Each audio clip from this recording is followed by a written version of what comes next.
Well, there was an accident on 99. Yeah. A bunch of cars, I don't know. It was wide open. I'd like to call to order this meeting of the Sacramento County Board of Supervisors for Tuesday, April 7th. Madam Clerk, will you please call the roll and establish a quorum? Supervisors Frost. Here. Kennedy. Here. Natoli. Here. Peters. Here. Cerna. Here. And you have a quorum. This meeting of the Sacramento County Board of Supervisors is cablecast live on Metro Cable 14, the Local Government Affairs channel, on the Comcast, Consolidated Communications, and AT&T Uverse cable systems. The meeting is closed caption and is webcast at sacmetrocable.tv. Today's meeting will be repeated Friday, April 10th at 6 p.m. on Channel 14. This meeting is also broadcast live on KUBU Radio on 96.5 FM. A DVD copy is available for checkout from any local library branch. Also, please silence your electronic devices at this time. Great, thank you. Please rise and join me in the pledge. Pledge allegiance to the flag of the United States of America and to the republic for which it stands, one nation, under God, indivisible, with liberty and justice for all. Thank you. In compliance with the directives of the county, state, and Centers for Disease Control and Prevention, this meeting will be streamed live and will be closed to the public. Those wishing to view the meeting can do so using the following websites. You can use the Metro Cable 14 website, that's metro14live.saccounty.net, or you can use the Board of Supervisors site at sccob.saccounty.net and click Watch Live. Members of the public are encouraged to participate in the meeting by submitting written comments electronically. Comments submitted in person will be delivered to the Board of Supervisors by staff. Public comments will be accepted until the adjournment of the meeting, distributed to the Board of Supervisors, and included in the record. Those wishing to submit comments electronically can do so using the following web addresses: boardclerk@saccounty.net, and Sac County is SACCOUNTY. You could also go online and again use the Board of Supervisors portal at sccob.saccounty.net and click Make a Comment electronically. And of course, you can choose to come to the County Administration Center here at 700 H Street in front of the board chambers. We do not have the public in chambers with us. It is closed, but we do have staff that is prepared to take written comments outside of chambers and have those comments, or I'm sorry, those comments delivered to our clerk and ultimately the chair of the board. So with that, just a few introductory remarks as is becoming customary, I guess, in these times. Again, I just want to thank everyone on our county team that is continuing to do an incredible job during this public health crisis in terms of not just keeping our public safe and healthy per our orders and directives, but certainly keeping the business of the county going with limited resources. And that should not be treated lightly by anyone. It takes quite a lot of energy and commitment to do it in good times and healthy times, and even more so now as we deal with this historic pandemic. So I just want to issue my sincere thanks on behalf of the Board of Supervisors to all of our public servants in the County of Sacramento. All right, with that, first item, please. Okay, for your consent matters, items 1 through 30, I need a motion for item 3 to continue this to 4/21, April 21st. It's a resolution delegating temporary authority to the Director of Airports to approve short-term retroactive amendments to agreements with airport tenants as a result of the local emergency and local public health emergency for the novel coronavirus disease pandemic. Great, thank you. Chair will move the item. I want to thank Mr. Gill for hearing some of my concerns as I've been speaking with Unite Here Local 49. They've expressed some concerns about this. We're trying to work through those, and I think the next couple of weeks' time will give us the ability to do that. So I'll look for a second. Second. Okay, it's been moved and seconded. I'm sorry, was this the consent? Yes. Yeah, well, I'm sorry, I have several items to recuse from before. Okay. No, we're just moving to one item. We're just continuing to one item. We're just continuing Item 3. this. Yeah. Well, that's why I asked Yeah. if it was consent. Yeah. Okay, thank you. Okay, it's been moved and seconded. Please vote. Unanimous vote. Okay. Any member of the board wish to make a comment or statement about the consent calendar? I know Supervisor Peters has a recusal I believe she wants to announce. Let the record reflect items 2, 3, and 23. Recuse from for potential conflict of interest. Okay. Thank you. Supervisor Tully? Yes, just a few brief comments on item 4. Could you just call it real quickly? Okay, item 4 is the fiscal year 2020-21 5-year capital improvement plan referral to the County Planning Commission for project consistency with general plan. Yes, just in my briefing yesterday, I know Mr. Gill said we needed to get this to the Planning Commission and that this doesn't necessarily reflect what we'll see in the June timeframe, and so I appreciate that because again, in reviewing some of the projects and some of the discussions we've had over the course of the last any number of months relative to projects that may or may not be included in this, and so we'll refer this to the Commission, but again, this will have Broader discussion when we come back. in June, because there's some things certainly in the parks budget, but maybe elsewhere as well. So, okay, just wanted to note that. Thank you, Mr. Gill, for bringing that to my attention. Item number 6, if we could. Item 6, approve the Second Amendment to agreement with Stantec Architecture for professional design services on North Area Recovery Station Master Plan Improvements Phase 1. Okay. I would just note that I intend to support this today, and I see Mr. Sloan and others from the Solid Waste Recycling Division here.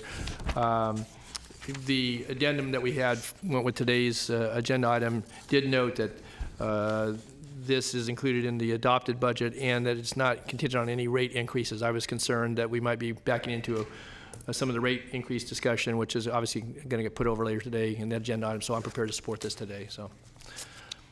And then lastly, just a quick question on item 20, comment on item 28, please. For item 28, you're acting as the Sacramento County Water Agency. This is the contract for Waterman Road Water Treatment Plant, backwash tank replacement project plans and specifications. Bids to be received on May 7th. And I guess the question and comment is here is that we're replacing this tank. Apparently got the 30 years life out of it that was anticipated when it was constructed. We're now going to replace this with a tank that has a life expectancy because of apparently the coating that's going to be used for 100 years. Is this the new standard for the tanks that we're going to utilize in, I see Michael's in the, again, a lot of times we do these with new developments. I just want to, I'm curious, Mike. Michael Peterson, Water Resources. Yeah, the welded steel design is going to be more of the typical design for tank projects now. 30 years ago wasn't necessarily the case. And okay. There's an inherent difference in long-term integrity between a welded steel tank and a bolted tank. What about the cost, initial cost going in? I guess I was just the other. I would have to get some data. Significantly different, or not? It's not going to be significant, but there would the comparison is the longevity. There may be some fabrication costs that are higher because it's welded versus bolted, which can be assembled on site versus away. But it's the long-term longevity that is the payback. But you get 3 times the projected life. Exactly. Okay, very good. That's all I had. Thanks. Yeah. Thank you, Mr. Chair. Supervisor Peters? Can I ask the clerk, the first item we voted for, I was getting organized and I didn't pick up the item number. Was that an item number 3? It was item 3, but because you recused from that, I will let the record reflect that on item 3 when we continue. We don't need to re-vote on it? No, you had already recused, so I'll correct the record. Just want to make sure. Yes. Thank you. I should also note for item 3 that we did receive written comment from representatives from Local 49. Okay, any others want to pull anything from the consent calendar for separate consideration or comment? If not, I'll take a motion on the balance of consent. So, second. And moved by Supervisor Frost, second by Supervisor Tully. Please vote. Unanimous vote, and let the record reflect that Supervisor Peters recused from items 2, 3, and 23 for potential conflict of interest. Thank you. Okay. Item 31 is the 2030 General Plan Annual Report for calendar year 2019.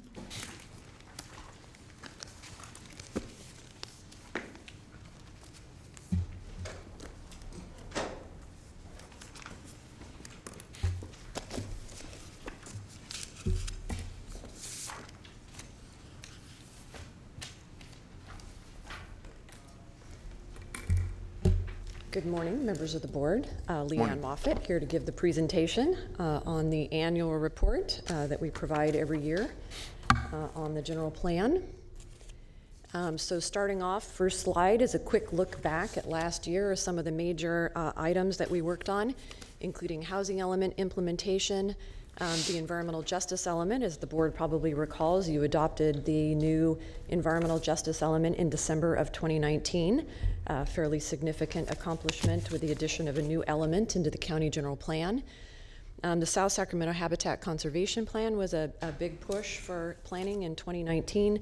While the board adopted that in late 2018, we finally got all of the federal and state permits by mid-2019. We stood up the new conservation agency, which 4 of the 5 of you sit on that new board.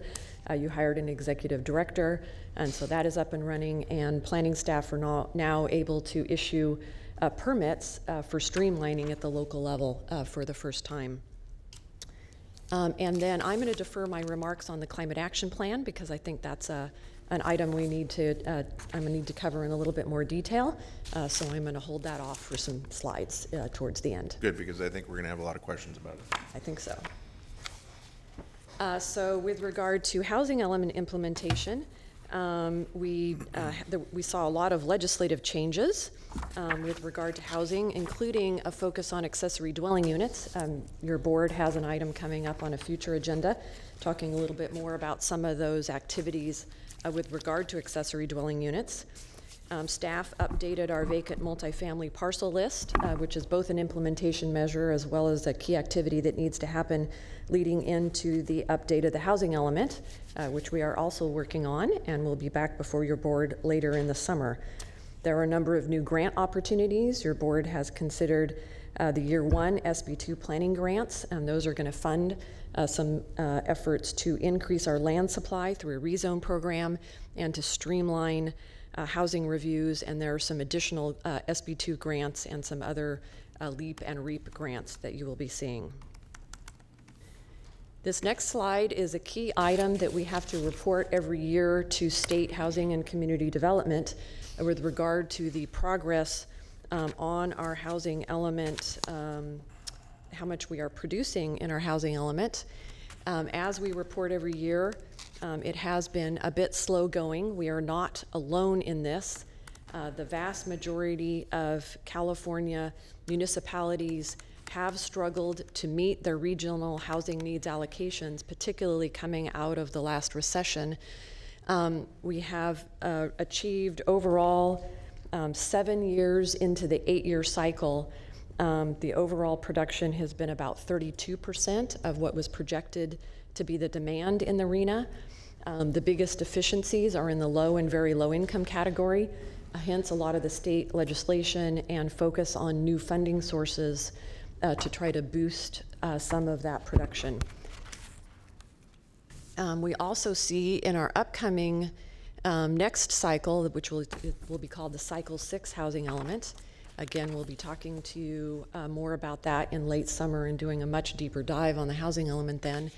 But our overall projected demand, as articulated in the regional housing needs allocation, will go from 13,844 units to 21,272 units. So that is a significant increase in what we are supposed to be producing and the amount of land that we need to make available for that. I was asked a question during the briefing yesterday about what some of the implications are if we do not meet the regional housing needs allocations. And I think the state does recognize that it is not the local jurisdiction that produces housing. Our responsibility is to provide land available for housing and also to reduce barriers to that housing. So there are a couple of different types of implications that can occur when you aren't producing enough. Leanne, Yes. before you go on, I know Supervisor Kennedy has a question or comment at this point in your presentation, but I'd like to just kind of underscore what you just mentioned. It's a very important distinction that I think the public needs to understand, which is that this is the RHNA exercise that we do periodically, and it goes for all jurisdictions, cities and counties across California, is not a it's not a directive for local jurisdictions to produce the housing. It is a directive, a clear one, that we need to appropriately plan and zone for residential production. So it's the facilitation of the production. It's not the production itself. That is largely going to be the responsibility of the private sector, and certainly our nonprofits here in Sacramento County that produce the lower income units. But I just want to underscore that, because I think sometimes we hear from constituents who are understandably concerned that we're not producing enough housing here in Sacramento County. I don't think you're going to get an argument from any of us But we're not the producers of the housing. We are responsible for facilitating that. So with that, Supervisor Kennedy? Thank you, Chair. I was basically going to say the same thing, and I'll just take it one step further. It's not just the county, but also our housing authority. I still get complaints that they make it difficult and put impediments in front of outside private developers who specialize in low-income housing to come into this community. So echoing what the chair said, I still don't think we're doing enough of our part to take down those barriers and even go further to create incentives to build this type of housing. Point taken. Thank you. All right. I have a follow-up to that. I think next time you write the report or when you're doing it for another board, maybe explain that a little, that we're providing the zoning, basically. It doesn't say that. I think someone who's a planner would understand what you're saying, but maybe not that it's possible the public wouldn't understand that. I clearly remember years ago sitting here rezoning and rezoning and rezoning lots for affordable housing, which is what we're going to have to do if we don't. This doesn't work out a little better in the future. And just when it comes to the assessment of obstacles for the facilitation or production of the housing, that includes both the obstacles, quite frankly, that are under the control of the county itself, whether it be fee burdens, whether it be kind of the bureaucracy of what's involved in acquiring permits and other entitlements to actually to zone, rezone, construct, produce the housing as well. So I don't want it, again, the public to be misled that we're just looking at obstacles that are outside of our control. We're looking at ourselves as well, as we should. Supervisor Frost.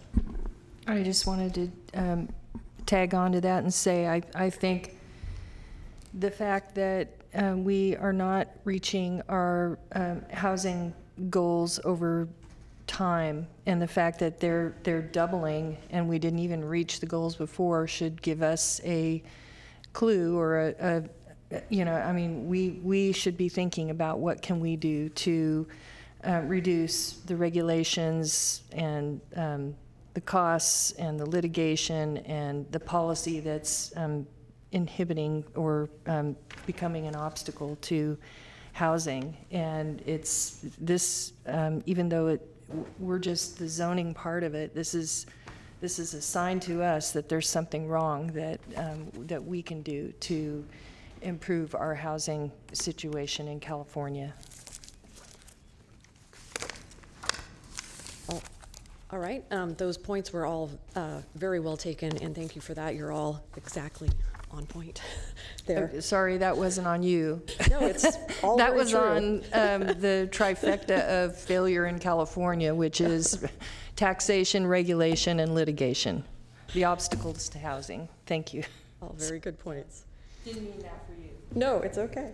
Yeah, there are a couple, just to follow through on the point of implications. If you're not producing enough housing, you're subject to SB 35 streamlining. We did recently have one project, Saybrook, come through that was subject to that. We actually prioritized it anyway. We got that turned around in about 5 weeks. So well under the SB 35 streamlining requirements. Having enough land is another issue that Supervisor Peters, you spoke to. We are very likely to be back with you with a new rezone program in front of the board, looking at increasing our multifamily land supply. And then a number of board members spoke to the issue of looking at local barriers. Some of the SB2 Year 1 funds will be going through our processes and trying to look precisely what Supervisor Kennedy was speaking to, as well as some of you, of how can we do more to streamline that. So that's sort of that. There is a component of the attached report that looks does a deeper dive into some of the other elements. I'm just going to point out that part of the report and not go into that to any detail here today.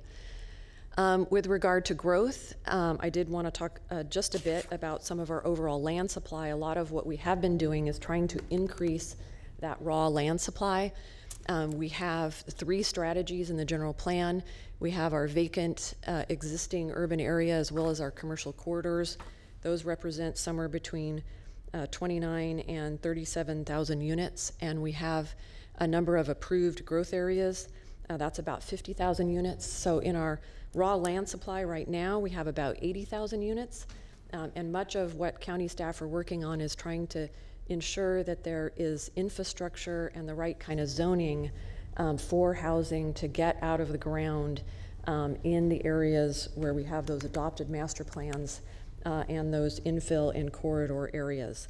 So that 80,000 unit supply can be compared to the 21,000 units in the 8-year RENA supply. So we really need to work on trying to get that land to where it can be built upon. Supervisor Kennedy? Thank you. Just a real brief clarification.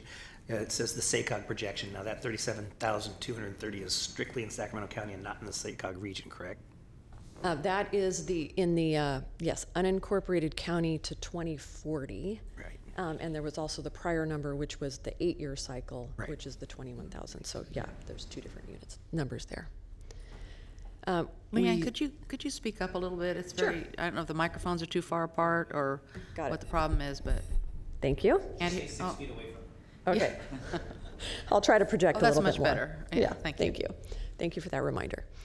So this is the chart on the approved growth plans, the 50,000 number that I threw out. You most recently approved the Mather South, but this is the full list of the various master plan and specific plan areas that the county has approved that we are focused on trying to see build out of those areas. And then we have 5 additional pending master plans that represent an additional 61,000 units. So in terms of raw land supply, the county is working really very hard to increase our long-term land supply. That's somewhere up to a total of 150,000 units. But again, the push is really trying to get those growth areas to have the zoning and infrastructure that they need so that we can see the production of actual units. Leanne, I have a question. What is the state law governing the RENA allocation say about, if anything, about the assumption of timing? So you have, I think on your previous slide, the list of various approved plans, which I understand satisfy the identification of where the units will materialize at some point in the future, but what about the temporal aspect of it?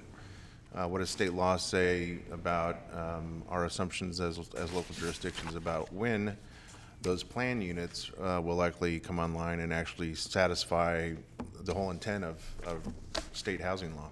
Right. So you have to demonstrate that there is the potential for the sites that you put in your inventory to be built upon within the 8-year cycle. So if you have a large master plan that has distant property that doesn't have available infrastructure, you are not likely to be able to count those sites in your near-term inventory. Okay. So you do have to show a temporal aspect to it. So if you go back to the previous, so take Cordova Hills. Right. What is the assumption about when we think the infrastructure is going to be there, the triggers are going to be satisfied that those planned units could actually materialize? And I know that is absent all the market forces that it will affect whether or not the private sector decides to invest at some point and actually come out of the ground. But so let's just use that as an example.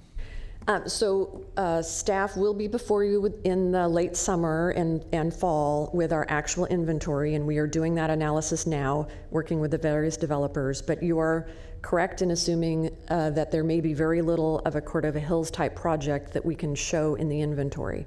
There may be other areas like Vineyard, where we do have infrastructure.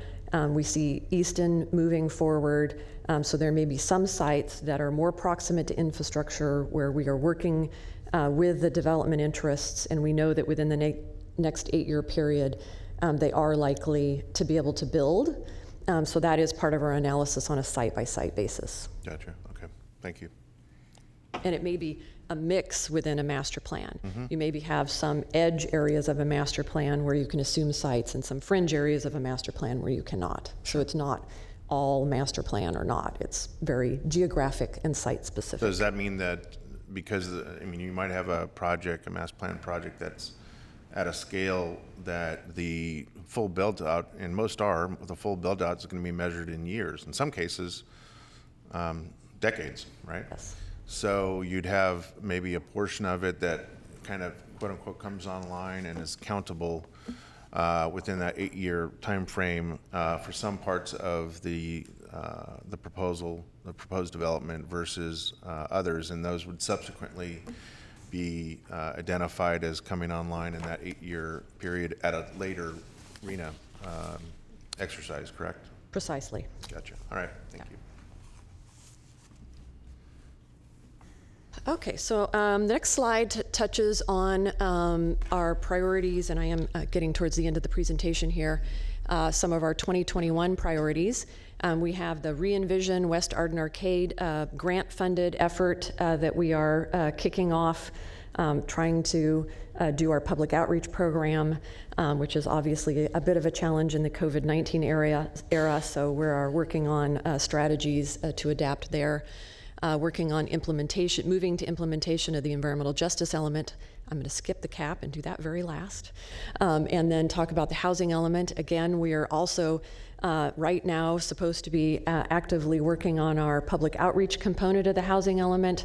So again, we are adapting our strategies around that public outreach area, as well as doing our background so that we can meet our timeline and get in front of the board with the development of some of the recommendations for that in probably late summer. And then ending on the community-wide climate action plan, I do have some updated information that's a little bit different than what we provided you in your written report. There was a recent board hearing, I don't exactly remember the date, but not very long ago, where a majority of the board spoke about the climate action plan and what a priority that is to the county. So we have responded to that board direction. We have re-engaged with staff and the consultant. We have an updated scope of work and budget, and we are back working with the consultant actively on the climate action plan with the intent of having that framed up by this time next year and headed to hearings along with the CEQA document. So we do understand the importance of that to the board. Supervisor Kennedy. Thank you, Leanna. I really appreciate those words. This, as you said, the majority of the board has spoken up that this is a priority. And I guess my one area of confusion is that what you just said, I like every part of it except for this time next year. But that's okay. At the first slide, though, you were saying that it was on hold because we're watching other litigation. So they're kind of contradictory. I want to be clear where we're at. We are moving forward now based on board direction. We understand there's that other litigation, and we are going to be working with a consultant on how to avoid the pitfalls that were encountered by other jurisdictions. So the word on hold is not true. Should have been taken out of there. Yes. Okay. This was prepared before some of that updated information, so it is no longer on hold. Thank you. Just to be clear. Yeah, there are certain parentheticals that can inspire anxiety up here, such as that one. That first slide was looking back. That was the backwards looking slide, not the forward looking slide. Supervisor Tolley? So is that in writing? Because I asked you the same question in my briefing yesterday as well about, was there supplemental information that actually corrected? I mean, you just did it on the record, and I understand it's no longer on hold, but you told me, I think on our briefing over the phone briefly, that there was something subsequent coming to us? We did not update the board report as a result of that. I am providing that information in writing. We do have we're working with a consultant right now on the written scope of work. We could forward that to the board members if that would be of interest, and that would be a public document. Okay, so. well, I just think it's important because, again, we've gotten a lot of correspondence from folks relative to their interest in seeing us move on this and dive in deeply and do the work that needs to be done in order to have it before the board. I just, again, because I asked you the very same question that Supervisor Kennedy just put forth. So I think it's important, again, because obviously the way we meet, this is all done, over the internet, and folks aren't able to be in the chambers here with us. So I think it's important for folks to know that. So Right, we can put something in writing. Yeah. Thank you for that prompt. People reference that. They may not Yes. even tune in here. They'll look at the written document, and that's all it says is on the written document, what we just asked about. So, okay. Right. Thanks. And I did mean to get into the record, there were, and maybe the chair was going to do this as well, there were, I saw at least 4 written comments on this item. That's true, but we've also been in receipt, the board has been in receipt of more general correspondence, some of it from different organizations across Sacramento County, not just on the need to get the climate action plan completed as soon as possible, but some urging a declaration of a climate emergency. So you should understand, and your staff should understand, that there is a growing crescendo in the community, more so than just a few months ago, about the interest in making sure that this board gets in front of it as soon as possible, something to deliberate and approve for this county in terms of a well thought through plan that addresses our community-wide intent to deal with climate change. So I too share Supervisor Kennedy's concern when I hear, this time next year, while I understand that there's a number of things that have to be preliminarily teed up, contracts for consulting expertise and whatnot, and I certainly understand too the need to look at what has happened in other jurisdictions across California. I'm of the opinion that we just cannot wait any further. We need to get on this, make it a priority. I'd like to see more content on our websites, quite frankly, that whether it be through the planning portal of our county website or other places, leave that to the IT folks to figure out the best place to do it. But I think we actually need to enhance our communication strategy with the public around what our intent is and what the schedule is and what the resources that we need to complete it are. This needs to be as transparent and inviting for the public as we can make it. Supervisor Tolley. Yes, I wanted to speak a couple other elements after the focus on the climate action plan, so I don't know if this is an appropriate time or not. I didn't want to take away from that discussion on the climate action plan, but I want to ask about a couple other elements. Is it now the time? Yeah. Okay, okay. Leanne, thank you for including, the lengthy rollout of various implementation measures that were in the adopted general plan. And I guess I want to ask you about the agricultural element for a second. We had quite a bit of debate about one piece of that about a year ago, I guess, on AG5 and about farmland mitigation program. But when I look at the strategies and I see no comments, no progress, lack progress, completion, and maybe there's supplemental information that is to be included here. I think in light of some of the issues that have arisen, and you're well familiar with them, some of them this board's going to see in the next couple of months that relate to permitting of certain activities that relate to land use in particular, but certainly to agricultural policy frameworks that are mentioned here related to the Williamson Act, that relate to agricultural residential, and keeping some documentation behind that. But there's a lot of good information here. I'm not saying obviously we're going to get all the implementation measures done, but we're nearly 10 years into an adopted general plan. And the ag element was an important consideration in the entirety of the framework of the general plan. And again, I appreciate the work that went into it. But I see nothing here. I'm not saying the planning department hasn't been working on the general plan implementation measures, because they're lengthy, they're voluminous, and there's 140 pages here. But I don't see anything in the ag area, and I think it's really critical. And I'd like to have some discussion. I know it requires obviously staffing, but there are some things here that we call out for cooperation with Ag Extension, with the Ag Advisory Committee, with our rural community councils that we heard from pretty loudly on another measure that was before this board here a couple of months ago.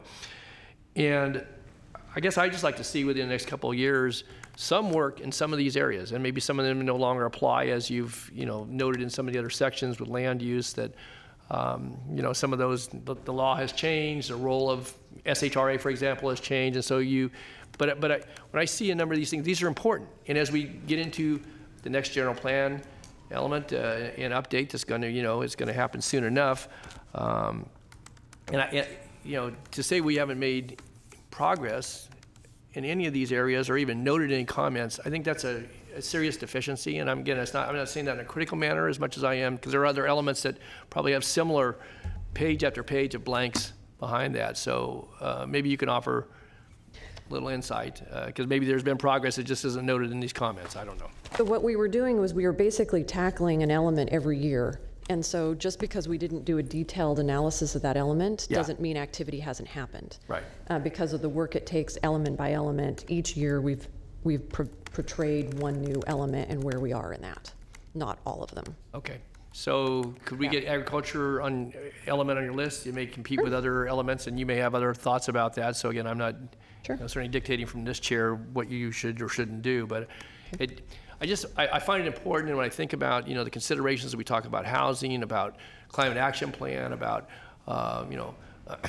farm source to plate, we look at, interfaced with urbanization and suburbanization. It's just really important because, again, the county in large part has the entirety of the, farmed areas in this community. And I think we're seeing in this time of, the crisis now that how important it is for certainly the mobilization, but also our agricultural production and processing, and what it means to, day-to-day life for people in America, but certainly for this community. And so there are any number of things here that I think are of importance. And again, I'm not going to dive into any more detail this morning, recognizing you were talking about housing and about the climate action plan. But I think it's time. I think we're 10 years into this by the time we get an update, and I guess I would ask, and maybe through the county executive, that we take a hard look at how we could note progress, but also we've done some implementation around these, but I know we're going to have issues before this board that relate to some of these issues here that if we, where there's clarification being sought either through appeals of this board, on the Williamson Act and so forth, and it relates to public policy, but also to land use and to interfaces with either within the agricultural community or within the ag-res community or with, urban interface. And so I just think it's important, Leanne, because again, these issues that are, kind of embedded in here are not going to get any easier for this board in the years to come to deal with just because of, trying to have distance for some of these uses, but also the fact that, people are looking at opportunities in some of the agricultural areas that may even go beyond traditional farming practices and such. And so, again, I make that request to have us take a look at it. Recognize it takes time, money, and staffing to do that, but I think it's important that we're 10 years in now. So, and if I could just ask one other question, and if we could just on the safety element, and let me get to the right page here.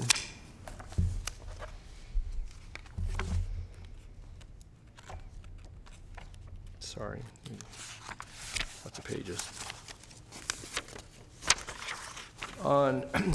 Actually, that was the last page, 144 in our packet. And this relates to some of the new growth areas, but it talks about implementation measures, page 8, but IM5 safety measure. The county shall implement the improvement of natural drainage channels in urbanized or urbanizing portions of the county to reduce local flooding. And it says no progress is being made. That's something that as we consider new plans in areas where we're looking at floodplains and whether it's in the immediate area, upstream or downstream, that to me needs to be rolled in more quickly than being 10 years and we're still talking about no progress being made on it. So I have no idea. I mean, some of that's part of basic planning, but it's not. But I guess I would note that that's something that when we see these plans in the growth areas along the Jackson corridor in particular, because they're in the watersheds of Morrison Creek and Laguna Creek and flow down to Beach Stone Lakes and into the Delta, I guess I would like to see us make some progress in that regard. So I just called that one out. Okay, I'll have to look into that. Yeah. That does seem on its surface an odd conclusion. I know. So maybe we need to dive into that a little bit more and see what progress actually has thanks. been made. That's all I have. Okay, other questions for Leanne? Thank you very Supervisor much. Kennedy? That's a great point. Do we, because there has been a lot of work done in the creeks and with the flood basins down in the unincorporated part of South Sacramento, and do we take, for lack of a better word, credit for work that Safeco's doing? Good point. I will need to check. Let me, yeah. Good point. Okay. This is a receive and file. You do. You also need to take a motion because you're directing staff for 2 items. Okay. All right. If there's no further comment, I entertain a motion. So moved. Been moved by Supervisor Tully, second by Supervisor Kenny. Please vote. Thank you very much. Thank you. Unanimous vote. All right. Next item, please. Item 32, approve the transportation expenditure plan for the proposed 2020 transportation sales tax ballot measure.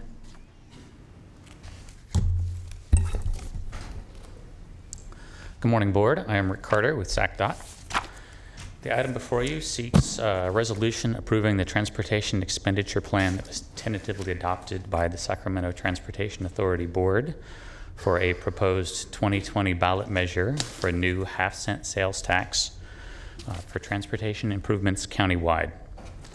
The proposed measure would generate about $8.4 billion over 40 years for transportation improvements. That includes about $1.5 billion that would come directly to Sacramento SACDOT for maintenance and capital projects to be delivered by the DOT. It also includes about $63 million directly to Sacramento Regional Parks for improvements on the American River Parkway. State law requires the board approval of the expenditure plan as tentatively adopted by STA in order to place the measure on the ballot. At this time, I would like to invite Will Kempton, the Executive Director of STA, to the podium. Will's going to provide a background on the plan development and details in the plan.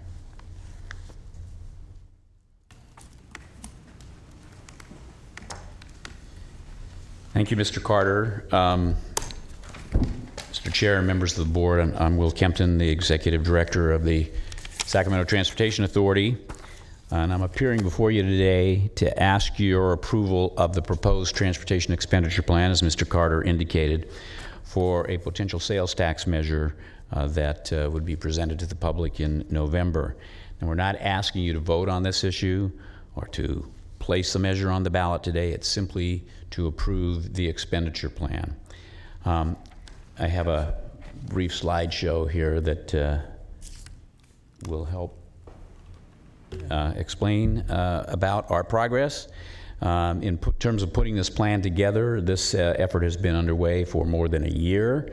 As you can see in the slide, we've met with a number of public and private organizations and individuals. We've had opinion surveys conducted.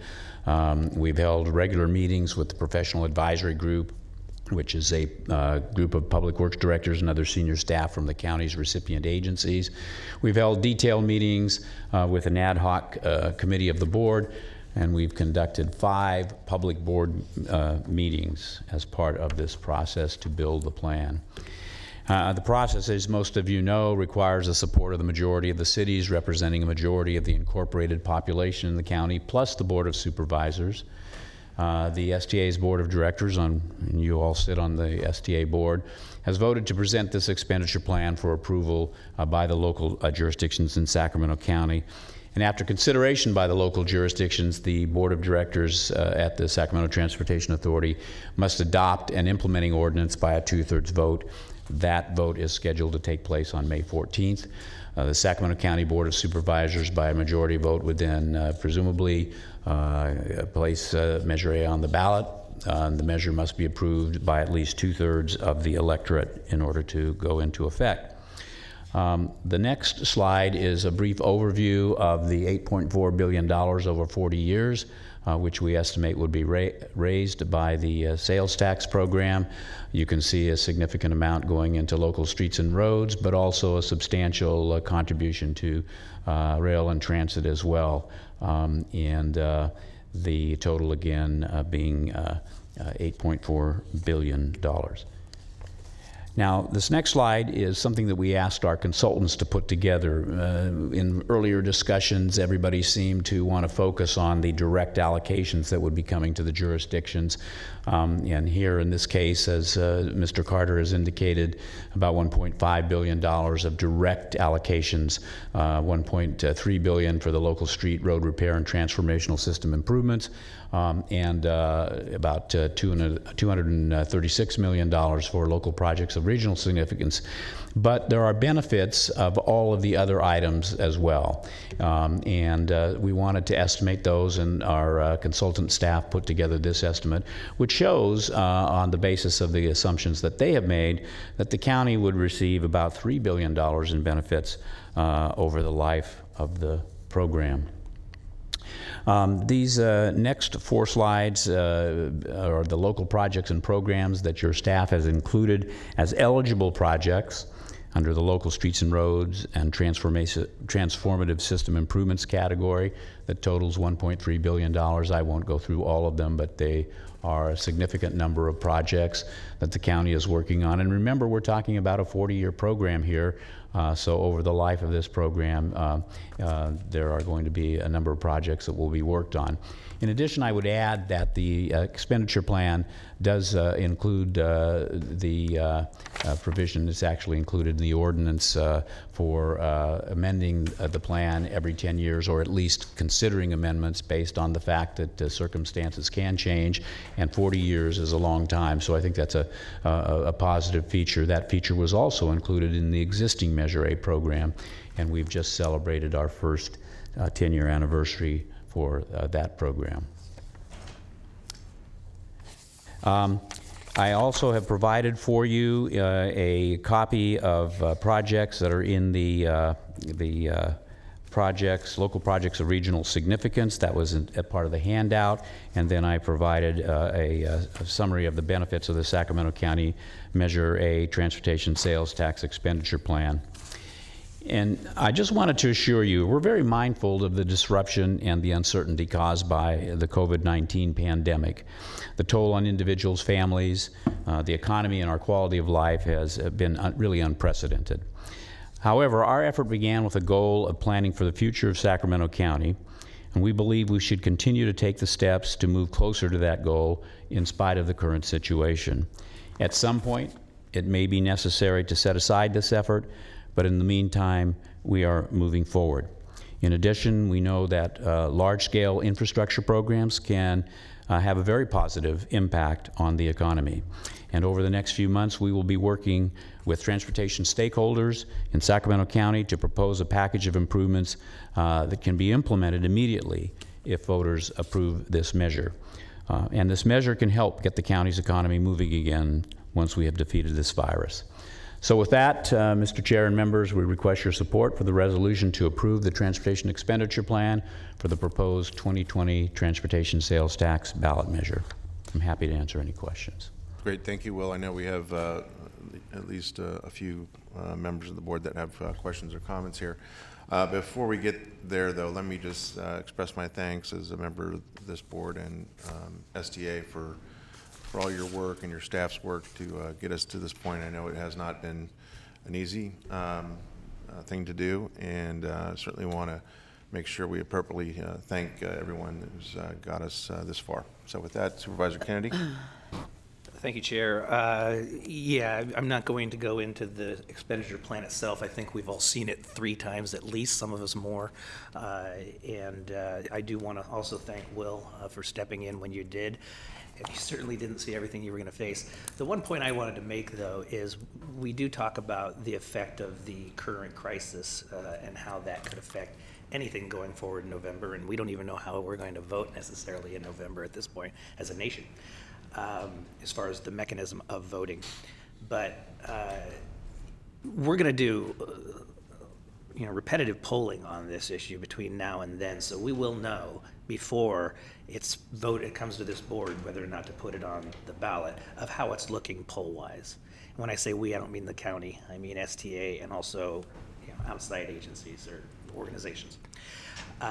So I really hope that we keep this going forward. But the other point I want to make is that I really look at this now more than ever as kind of an opportunity for Sacramento's 2020 WPA. I mean, this is $8 billion of infrastructure expenditure into this county at a time that's going to start at a time and continue when we're really going to need it. And so I kind of look at it as the opposite of, you know, now's a bad time to do this. I think there's no better time than now to look at how we can infuse more into our economy through better infrastructure investments, and I think that this does this. So, thank you, Will. Supervisor Tully. Yes, thank you, Mr. Chair. I certainly echo comments of thanks and appreciation to all the folks who worked on this, and obviously members of this board were very engaged through the STA and through leadership on the STA. And thank certainly Susan and Patrick and others for their work along those lines. I want to just ask Beaver County Council, Lisa, if I could, that to be clear, though, if we move this forward this morning, this is the opportunity for the board to say, here we need the expenditure plan. We all sit as members of the STA. We'll require 2/3 of that body to authorize the ordinance. But when it comes back before this board next, even though it's only a majority vote, is that a ministerial action in the sense that at that point in time, if it's met the various thresholds for consideration by the city councils and by this board in today's action, and then gets the blessing at the STA, are we really given any choice as to put it on the ballot or not in light of whatever circumstances may be there? I just want to be clear about that. I think we had a memo from Bill Burke in your office in his role in advising the STA, but I just want to be clear about what would come to us in that June or early July timeframe. Right, so as you said, it still requires a majority vote. So if the majority of the board did not vote for it, then it would not be placed on the ballot. So it is your prerogative at that point. So again, if there were disagreement about how, whatever the measure and how it might fare at the November ballot, obviously the voters are going to make that determination. But in light of what the environment is,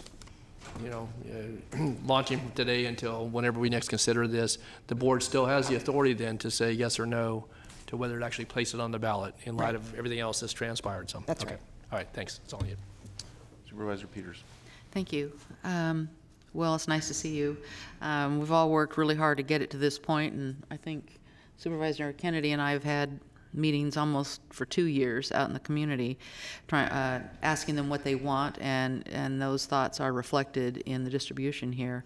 I do want to point out that my district, which is Arden Arcade, Carmichael, Fair Oaks, Foothill Farms, North Highlands, is desperate for this money for the local roads. They're just in horrible condition, and I wanted to point out that part of the ordinance is that not less than 90% of the funds identified in local street and road repair will be used exclusively for fix-it-first streets and road and bridge preventative maintenance.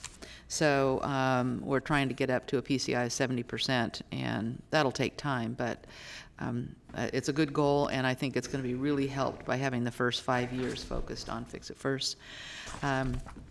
And I agree with Supervisor Kennedy. It really has a twofold purpose, the measure does, and fix our roads and bridges, but also as we come out of this COVID-19 economic disaster, it's going to, the measure will provide a wide assortment of jobs, construction jobs and other jobs related to this measure. And the taxes do stay local, and so it's not going through some other level of scrutiny where their money gets raked off to the top. So it's a continuation and expansion of Measure A.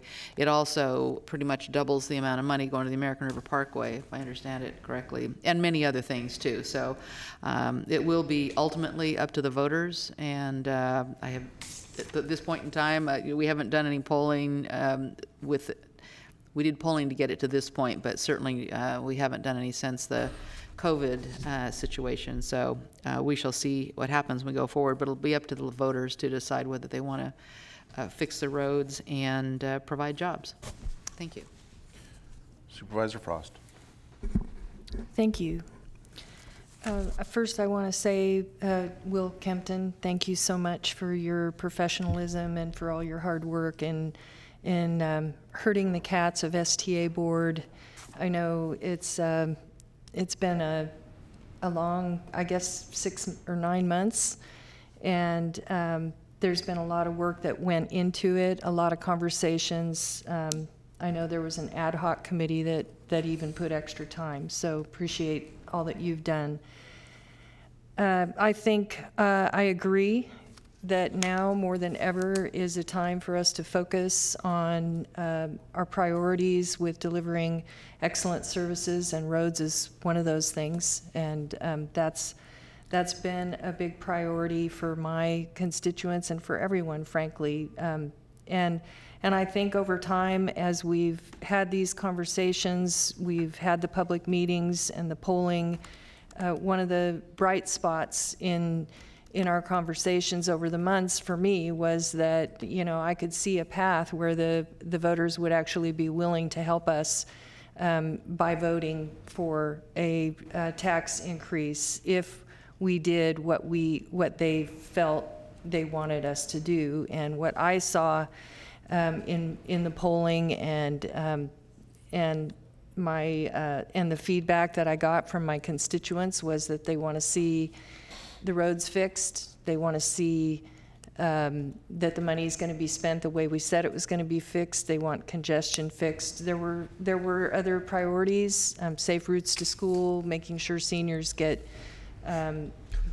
where they need to go, and all this was something that was important to me during those conversations. Without belaboring it, I will say I did not support the expenditure plan, not because I did not feel that every one of those items in the expenditure plan are important. But we were trying to figure out what would the voters vote for and how can we get an influx of funds that will help out with our roads. And at the end of the day, I did not feel that the expenditure plan answered the calling of the constituents adequately. But that being said, that pales now in the wake of COVID-19 and the economic pressure that it's put on everyone. In fact, tax measures all over California and in some in major jurisdictions are canceling. They're canceling that effort for now and putting it on hold because it just doesn't seem like the time to ask people to pay more when they're trying to figure out how they're going to get back into business, employees that have been sent home that are struggling right now just to make ends meet. And so at this time, I'm not going to support the expenditure plan, not only to be consistent with my prior vote, but also I think right now is a time for us to try to figure out how to address our priorities, not just locally, but in California, so that we can put people back to work and can fix our roads. There's money out there that can be prioritized for roads, and that's what I hope we will see. And so thanks, Will, for being here. Great. I guess I have the last word before we entertain a motion on the resolution. The district I represent is largely overlaps with the city of Sacramento. I have a small portion of the district that is unincorporated in the South Oak Park, Fruit Ridge Pocket area. And I can tell you, as was mentioned by others, it really doesn't matter the scale of how much unincorporated county you have. The conditions are the same in the unincorporated county when it comes to our roads, our local roads. And I could tell you that I don't need an index to tell you that they're bad. All you have to do is go out there and drive it and realize that you have to lower your speeds because of potholes. You have to sometimes dodge them, which is becoming increasingly dangerous. We have incidents where cyclists and motorcyclists have incurred injury because of the degradation of the conditions of our roadways. So I think for all the reasons that have been mentioned, but especially those that have to do with making sure that we fix it first, with this measure, should it be the will of the voters, is the one that probably is going to continue to resonate most with all of us, and certainly those we represent.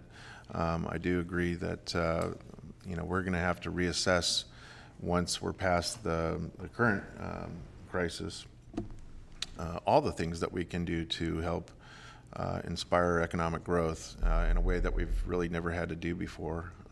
Everyone is citing kind of World War II these days in terms of kind of the magnitude of what's in front of us and how we come out of it, and I don't necessarily disagree.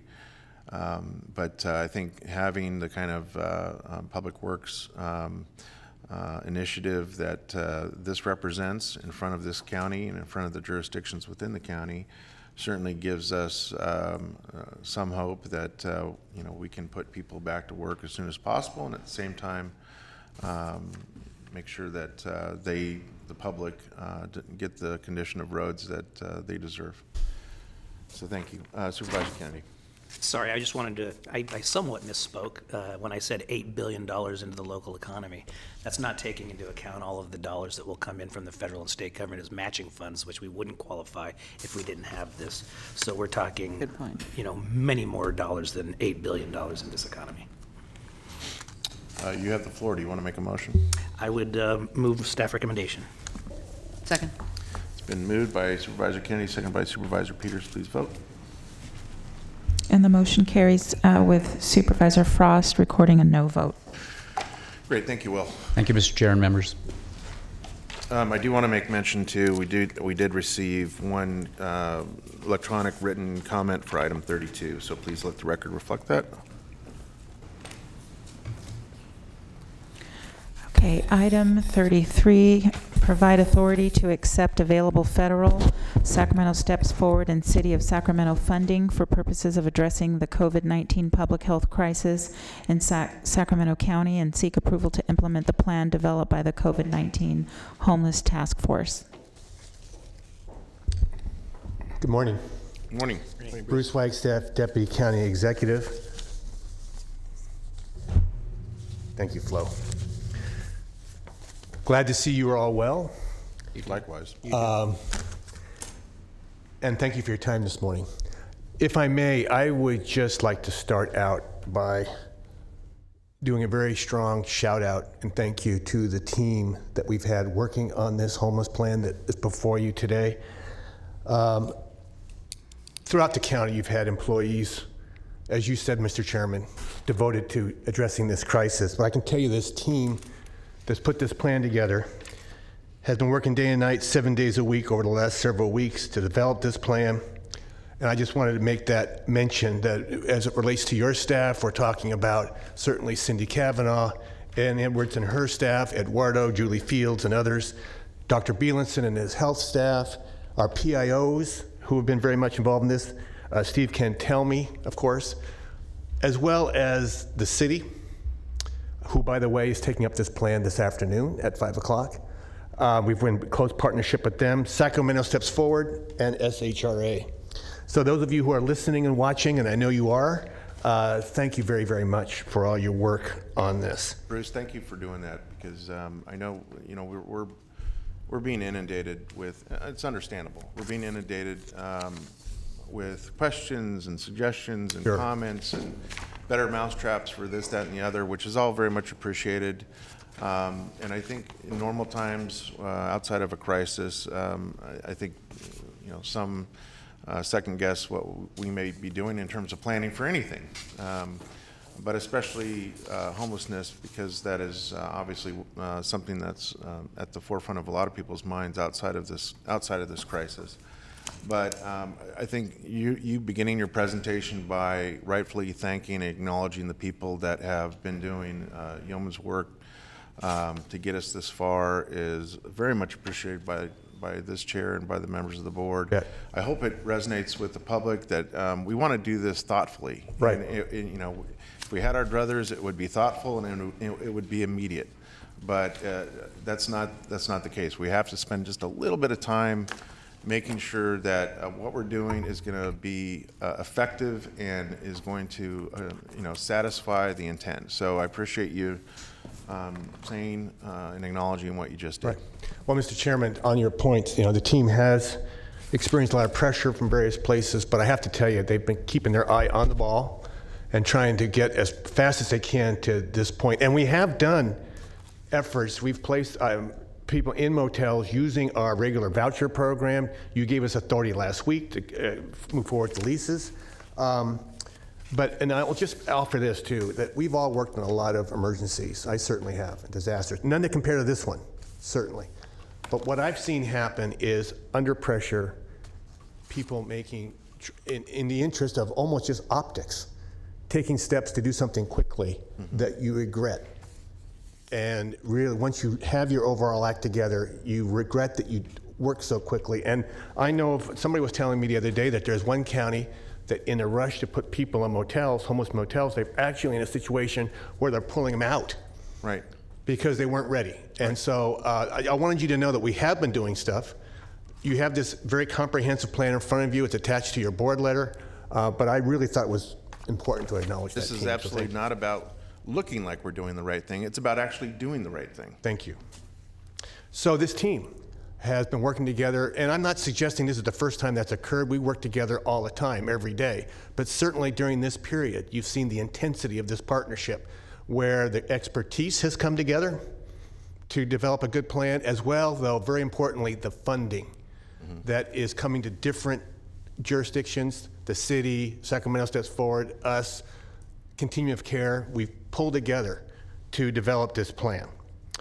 And it's critical that we have a very strong plan, the strongest plan we can to address this population, which obviously doesn't have shelter to stay at home at. And they don't have access to sanitation facilities. And if Dr. Bielenson was here, he would be the first to tell you, are very vulnerable and susceptible to this virus. And if we don't get a handle on this, it's really going to hamper our efforts to overall control the virus. So that needs to be noted. The team has followed guidance from the CDC, from HUD, from the state. We've had regular discussions with the state. You've heard the governor talk about his efforts on homelessness, and from other communities. So the plan focuses on 3 primary areas. 1, keeping shelters safe and operational. The shelters we have safe and operational through education and provision of supplies. 2, expanding our sheltering capacity, focusing on the need for isolation and quarantine. And with your action last week, we have moved forward with the leases for the motels. And 3, dealing with encampments. This is very important. CDC has made it very clear that for folks in encampments, that you're better off them being there than in shelters where they might spread the virus. So we've worked with law enforcement, and you'll hear some remarks from me in a second about what we've done with encampments, okay? But funding is obviously a very key part of this. We're primarily relying on the state and federal dollars that have been made available for the COVID crisis. State dollars have been allocated to us through the allocation methodology that the state had already established for the homeless housing assistance and prevention program that had been provided for in the governor's budget. So we're using that. We're also using the federal funding that was just recently enacted through the Federal CARES Act through the ESG and CDBG programs. And we received information late last week on our actual amounts for those programs. We have been working with planning figures up until that point, and we've been told that we're actually going to have the money from HUD. But we've been committed to it, but we're going to actually have the funding within 30 days. But collectively, using these resources, we have slightly over $15 million to devote to this plan. And I'd like to just show you quickly, Flo, a chart here. A flow chart? No, not a flow chart. Just a chart that I wanted to take the time just to show you how we get to that number and how we're sharing these resources. So just very briefly, as you go down this, you see the city and county funding from the state. We refer to that as the COVID HHSP money. And you can also see how we intend to use those funding sources.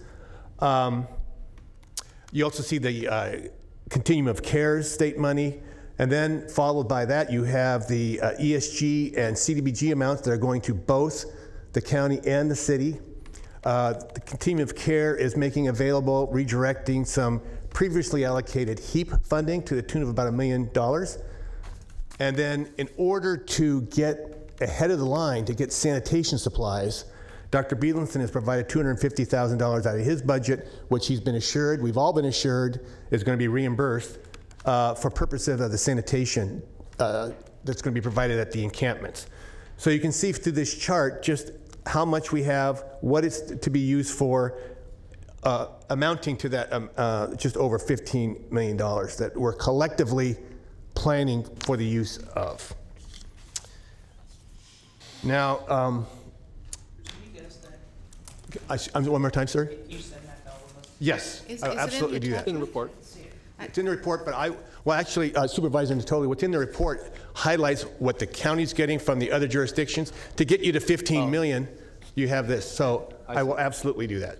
On that point, though, I just want to take this opportunity to say that during my briefing with the CEO and our Director of Communications for the county yesterday, I had suggested that we have a much more robust presence on the web when it comes in, and again, I'd leave it to the folks that know how to place this information in the right places on our county web presence.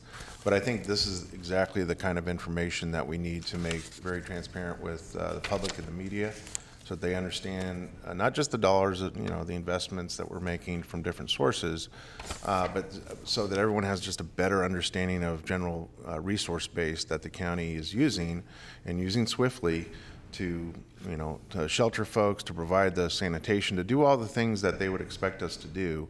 The more information that we could make public, the better, in my opinion. So I would like to see this table, whether it's as is or if it's reformatted somehow for better communication to the general public. I think it's important that we make sure it's accessible. Thank you. Thanks. Okay. Now, what I wanted to also highlight is who exactly we're targeting for this effort. So there's been a lot of coordination with our health partners, Dr. Bielenson and his staff, as well as the team, or as part of the team effort, to prioritize who we need to focus on in moving forward with this plan. And it doesn't come as a great surprise probably who our priority populations are, but certainly starting off with those who have tested positive for the COVID-19 virus.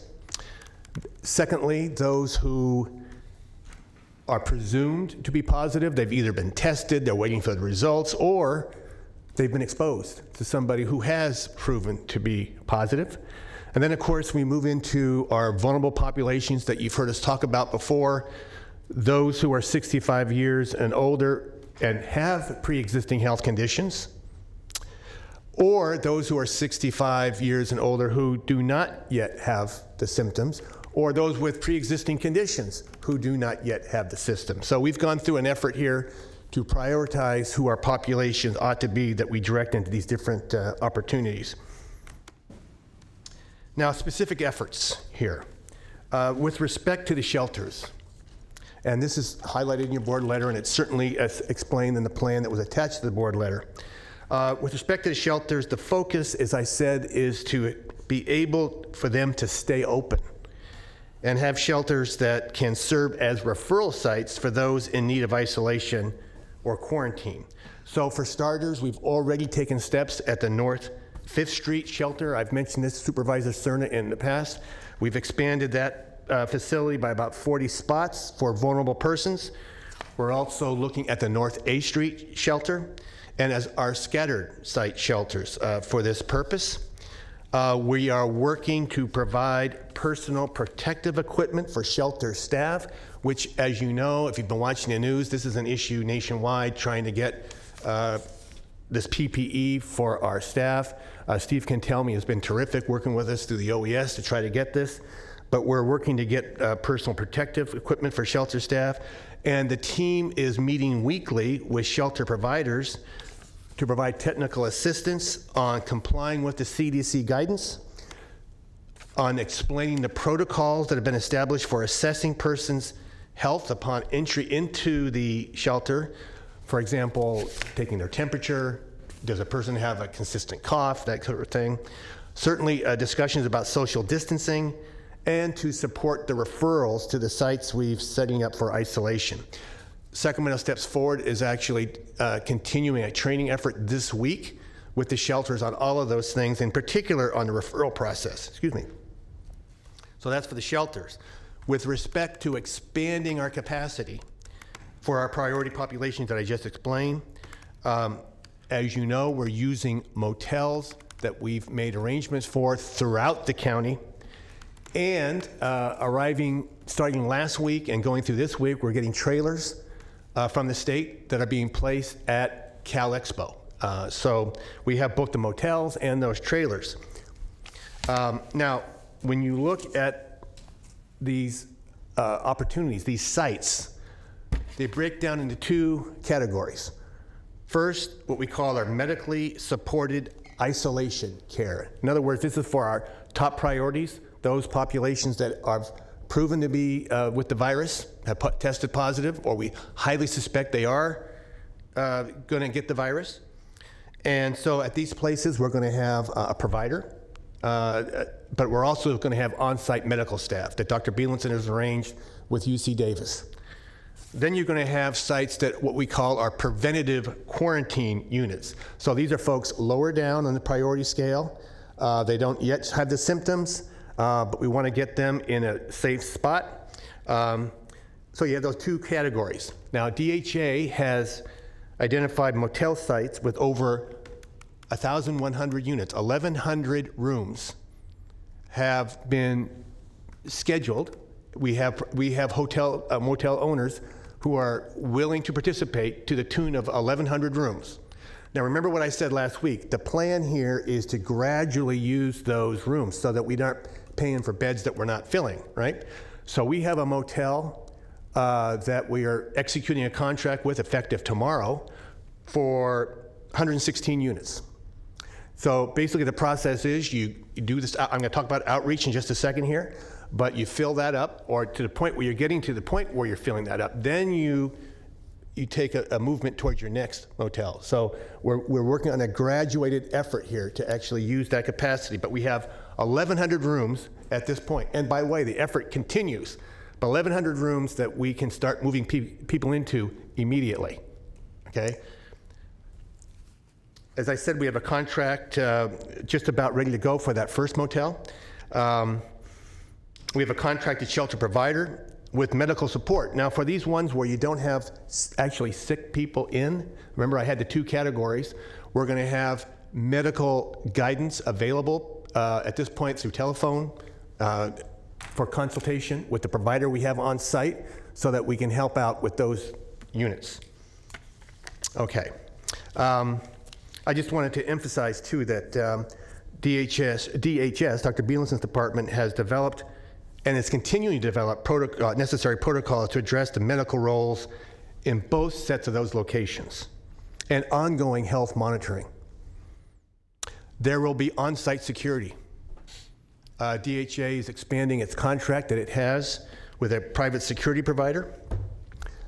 Referrals to these sites are going to be made through our healthcare partners, shelter providers, designated outreach navigators and providers, correctional health, and the county's HOT team.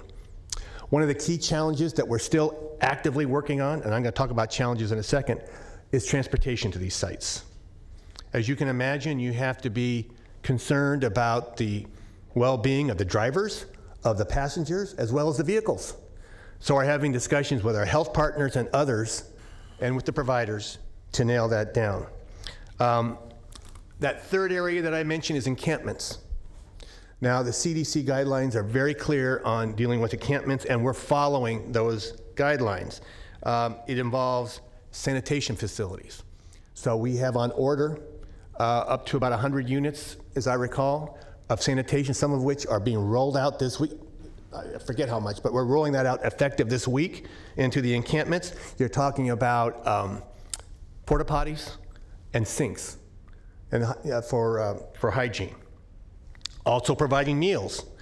They have Sacramento Steps Forward has taken the lead on this. They have the ability to provide over 400 meals in encampments as we speak. That discussion is still continuing. 1 hot meal a day at these encampments.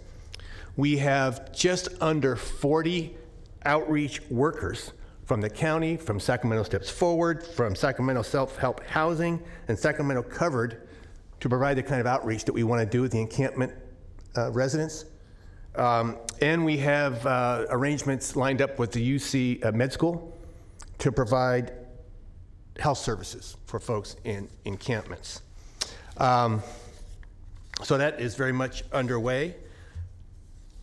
You have the encampments, you have the shelter capacity, and you have the work with the existing shelters is really the key part of this plan. This continues to be a work in progress. All plans are a work in progress. This one is very much a work in progress. And there's going to be challenges. We've already faced challenges. There's going to continue to be challenges. Ongoing staffing needs, provider capacity. I mentioned transportation. The referral process is going to be complicated because you're not only just trying to get people in the slots, you're taking an assessment of that person's health condition and trying to get them to the right spot.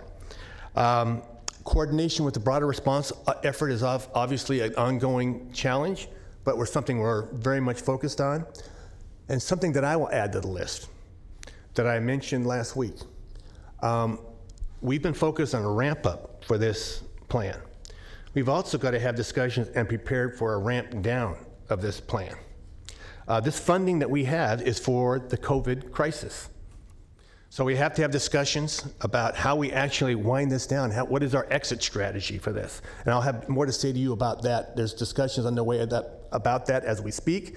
We're going to be working with providers. We're going to be working with the state and others to address that issue. Bruce, before you leave that Yes, point, and I know there's others that I want to comment once you're done with your presentation, but on that point, one of the important messages that I've been trying to communicate to those that have reached out to me about the urgency, the need for more urgency, that is the way they view it, to immediately act. And I'm glad you mentioned the 1,100 rooms that were immediately being deployed as of today. But in terms of this ramping down, or as we come out of the crisis, one of the things I know that, for instance, I believe it's the county of Fresno has had to grapple with is that they didn't have necessarily a comprehensive plan. They just opened up, I think, somewhere in the neighborhood about 300 hotel rooms. But then kind of the what next part hasn't really been deliberated. And so I'm glad to hear you say that there's focus on what happens next. Can we look at this as a kind of a greater opportunity take this crisis and actually do something with it that is not just in response to it, but maybe it offers kind of a unique opportunity in terms of when people are sheltered for their own health and for self-isolation purposes, and the crisis passes. Can we look at this in terms of a way to get people into permanent supportive housing, or otherwise to enter our continuum of care when they otherwise would not have had the opportunity to receive some of those initial services? I think there is some opportunity for that, Mr. Chairman. We're certainly learning a lot from this partnership and from this plan. We'll be working with people who are in these hotel rooms to try to get them into permanent supportive housing. Mm-hmm.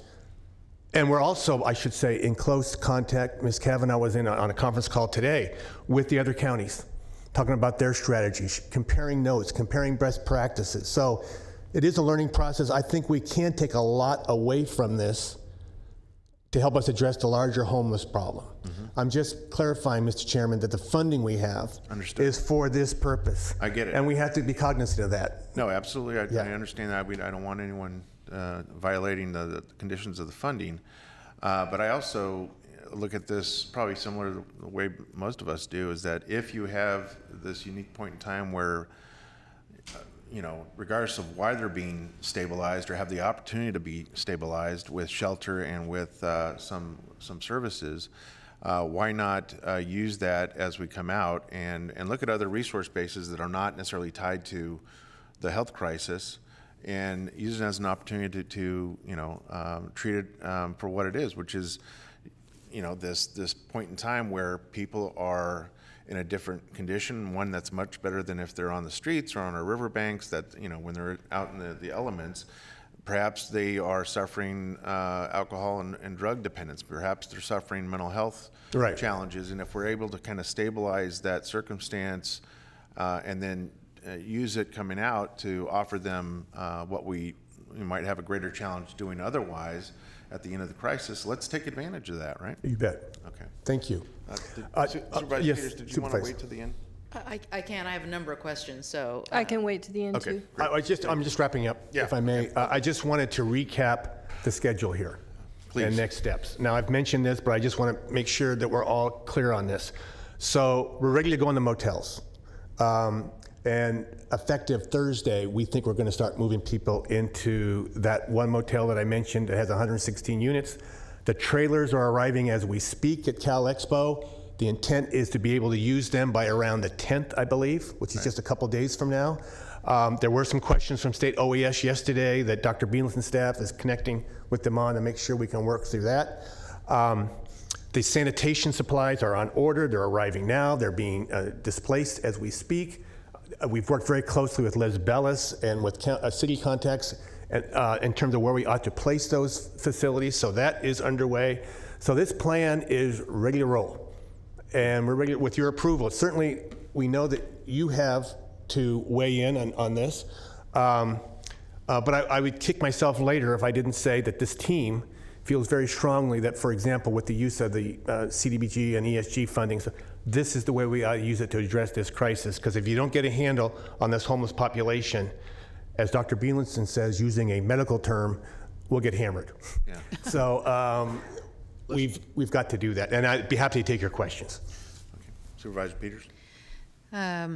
Thank you. In no particular order, but on the staff report, item 1, it mentions the city of Sacramento as part of the funding pot.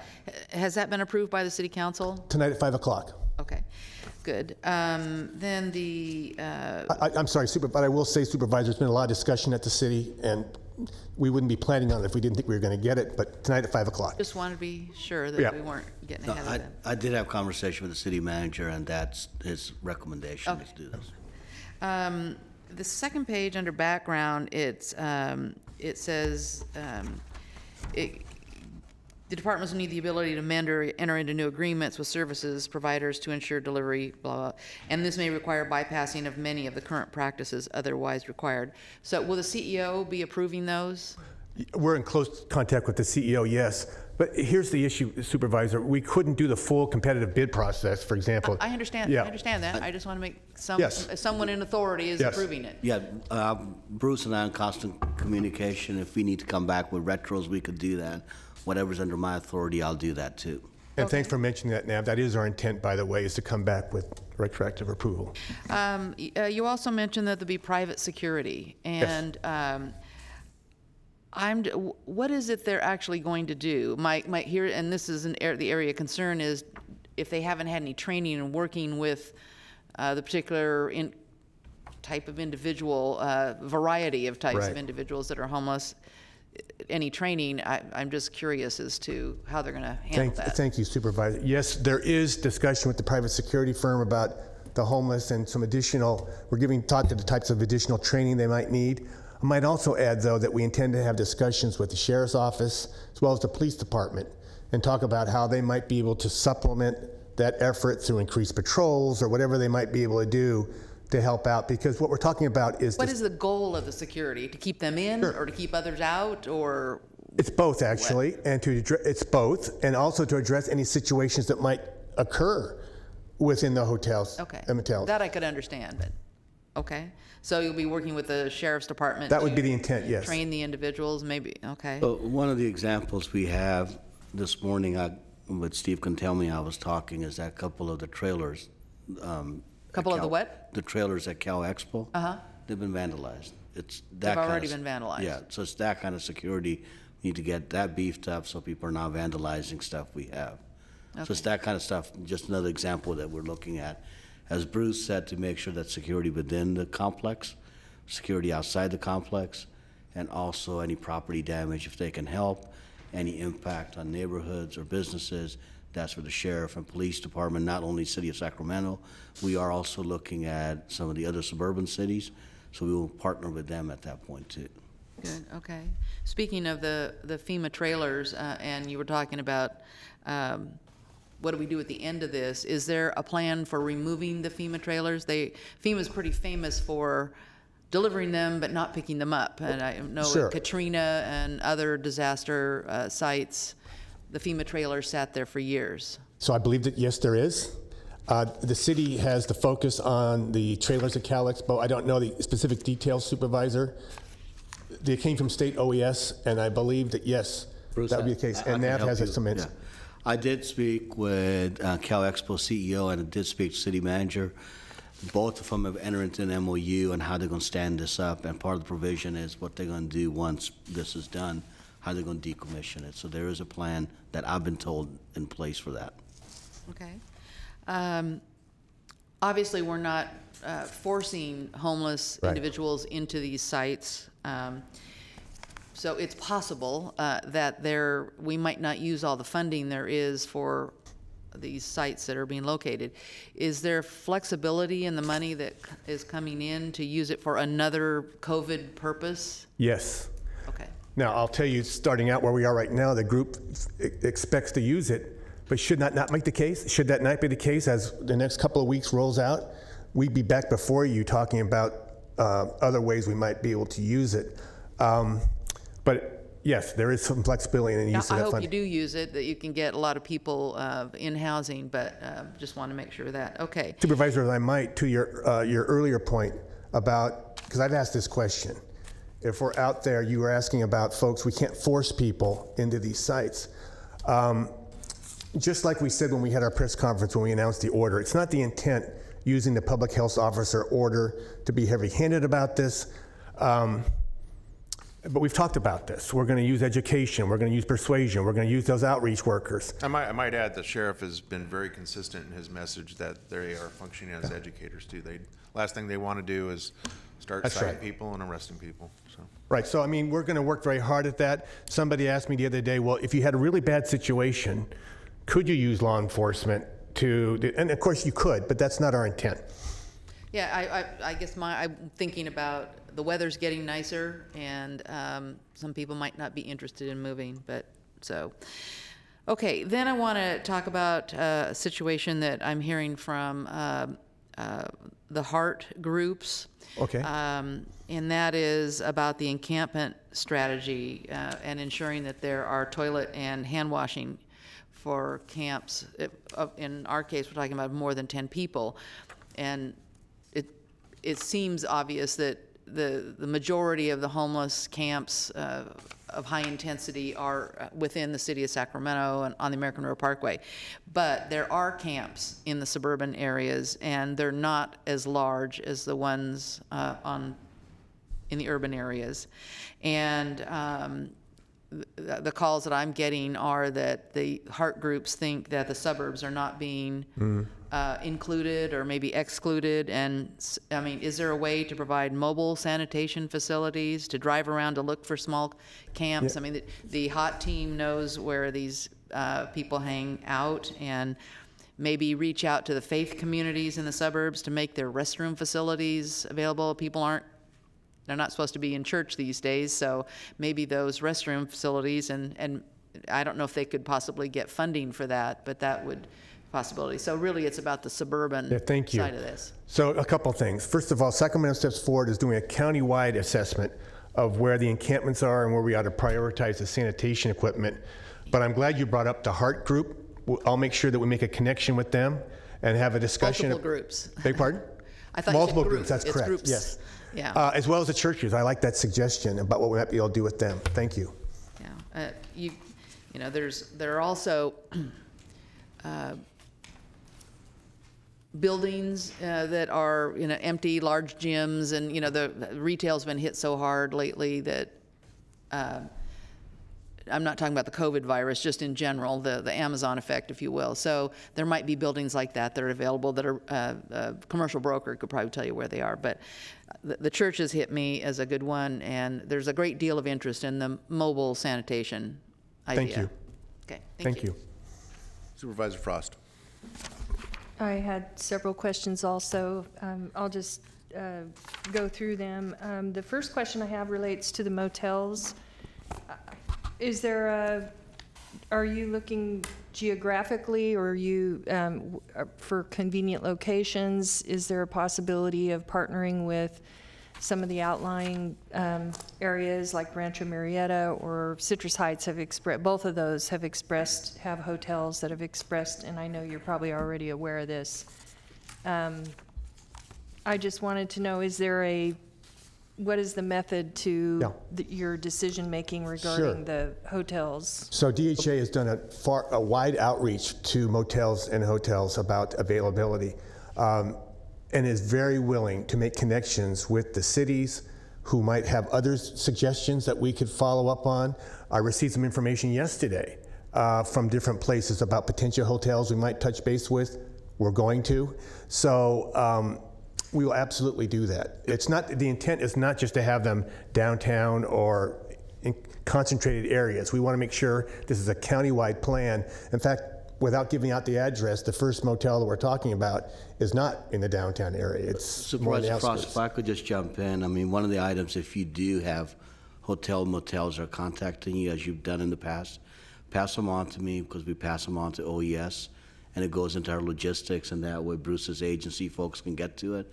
So we have one place in there, so we will reach out, talk to them, look at the facility, and then pass the information on to Bruce and his folks. So folks that contacted you, we already have them in our database, and we've sent some folks out to talk to them about it, and when they're ready to access them, we can facilitate that through OES.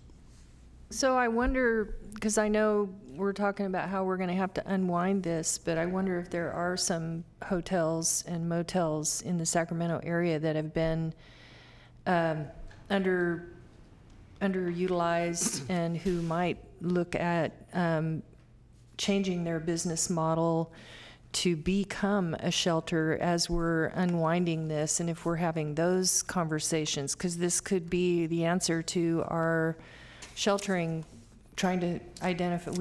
We did these scattered shelters that worked out so great, and I wonder if this could be the one, wonderful thing that comes out of, one of the wonderful things that comes as a result of COVID. So that has the potential, and as Bruce had mentioned, this is all predicated in the funding we have here, and as this funding goes away, it's going to become a funding issue. That will be a discussion down the road with Bruce and his folks and Cindy. Is there reprioritization we do, but as you know, we're able to do this because of the amount of money we're getting from the federal government. It's only going to last for a few months, and then but I would say, Supervisor, we're making connections. Yeah, we're learning a lot through this. Awesome. Yeah. But Nav's quite correct, and I've said this, I'm starting to sound like a broken record, but this is funding specific to the virus. But the connections we make, the things we learn, I think could have applicability to the larger homeless discussion. On the, I don't need to ask about the trailers, that got answered. On the transportation, are we working with RT? Because I understand they're really, nobody's using RT, so there might be some partnerships there. Supervisor, I know they're speaking with RT. I don't know the status of those discussions as I'm standing here this morning, but I know they're having discussions with RT, as well as the healthcare providers and others about, possible sources of transportation. I think Supervisor Frost, one of the items, I just want Bruce, if he could segue. We've been contacted by healthcare providers. Bruce, you want to just give a quick update? So first of all, we've had ongoing dialogue with the healthcare providers. They've raised some issues over the weekend, some concerns about having more information on the plan, having more discussion. That's fine. We've got that set up this week. We're going to have a conference call with the CEOs of the different hospitals, or at least I've asked for it to be set up, so that we can be sure everybody's on the same page about what we've done, what we've discussed together, and what more we have to talk about, what more we should do to working together. But we want to have a very close partnership with the healthcare providers, and we're working strong to have that. And one of the items that Bruce and I have discussed was that transportation could be an item that we could work a mutually beneficial relationship with them. And then, thank you. I wanted to talk to you about the encampments, because in the past, the communications that I've received is that the porta potties and sanitation type equipment out in the parkway is kind of a challenge because people tip them over and it becomes non-sanitary, and it's been a real problem in the past. So there was resistance on the part of the park staff. So how are we managing that? And then once because there are people who have advocated wanting these services over time, and I don't know if we can continue this, so we're going to give it to them for 4 months and then rip it away. And I know. How's that? Yeah. What's our plan? So two parts to that question, Supervisor. We have a provider that's going to provide the maintenance and the oversight of those facilities. I'm forgetting the name of that provider as I speak right here, but we do have a provider lined up to provide that service for us. We're all concerned about the experience we've had in the past and have to make a special effort to monitor that and what the situation is. In terms of what we do at the end, very good question. We'll have to have a discussion about that. I expect that there will be questions about that and a real active interest in maintaining those.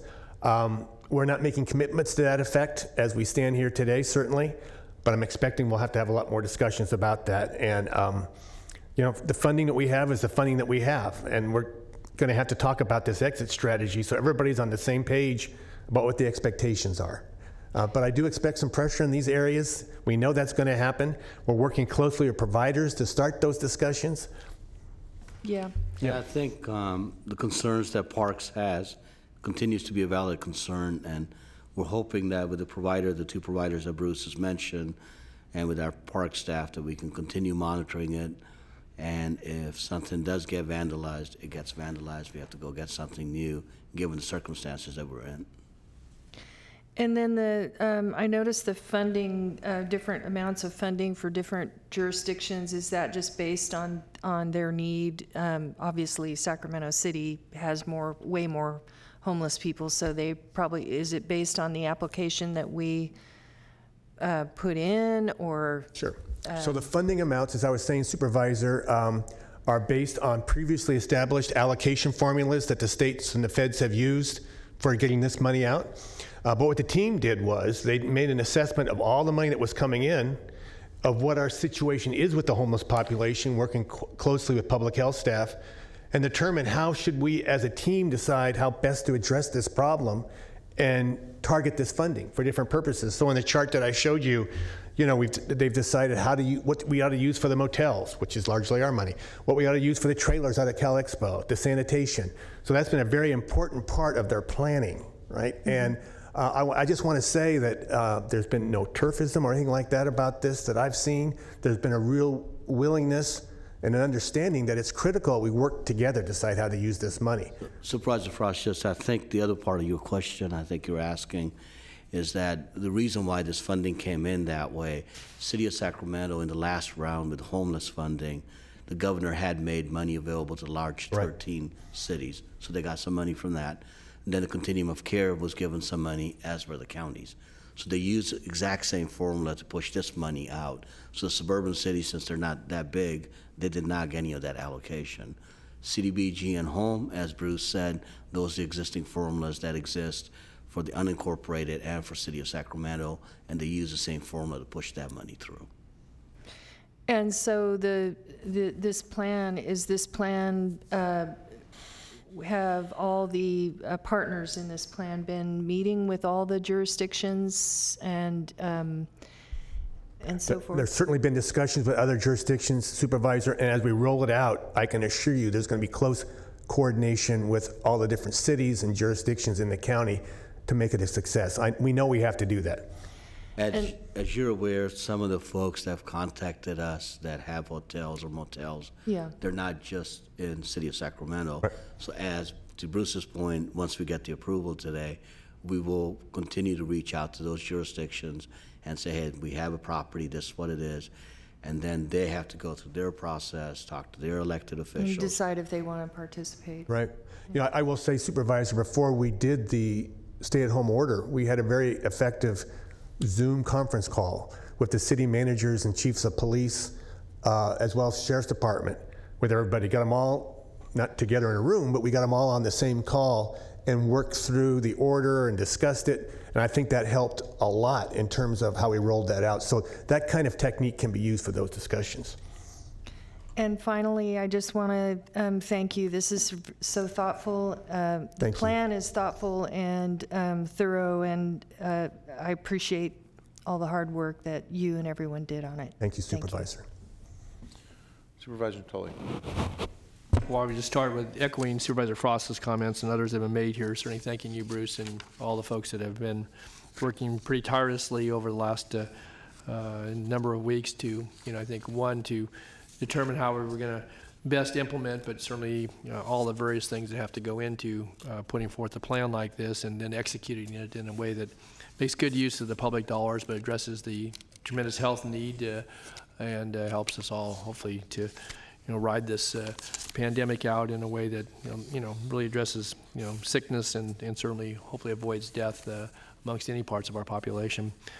I wanted to just ask a couple of questions. One is being that, as you've pointed out, you've prioritized those that either have been diagnosed and are symptomatic of COVID, and then based upon some vulnerability. And I wanted to be understanding of, as you bring up the capacity to address the need, in your priority schedule here, you have those that, as I said, have been either diagnosed or maybe leaving health care facilities where they were isolated previously, but now hopefully are on the way to recovery and no longer require either emergency care and or urgency care. With that, though, then are you just going to deal with those higher levels of prioritization, or you talk about priorities 6 and 7, which are anyone who is vulnerable, 65 plus, who may be either symptomatic or not, but in need of housing, and you've addressed some populations that relate to folks being released from hospitals. I mentioned a moment ago, but certainly jails and other institutions. So how is it you determine, though, when that, particularly for the level 6 and 7, that people that are vulnerable, may have fallen out of housing just because they, they couldn't afford to rent, although there are some safeguards in place for that. But I guess I'm curious about that. So how does that mix adjust itself? That if we are able to avoid the serious, penetration into the population of the illness, but we still have these folks who are vulnerable, how do you bring that? Right. So it's going to require, Supervisor, a very close and very thorough communication system among the plans. So it's a question of how much capacity we currently have, what we're finding through our outreach workers and our navigators in terms of the need. It's not our intent to only focus on the top priority that I mentioned. I think that was part of your question. Right. But as we come across the homeless population, as we talk to our providers, for example, as we talk with the jails and the hospitals who are letting people out, it's going to require a constant assessment of what we have on hand and how we can get people into available units. But yes, the first priority is going to be those who are sick and who can spread the virus if we don't put them in a location and put them there quickly, right? But that's not to say that we don't want to have the ability to get to the lower folks on the priority list as well. I hope that answers your question. It's going to require a really close ongoing assessment of our capacity with all those conversations that I mentioned to make sure we can address all those needs.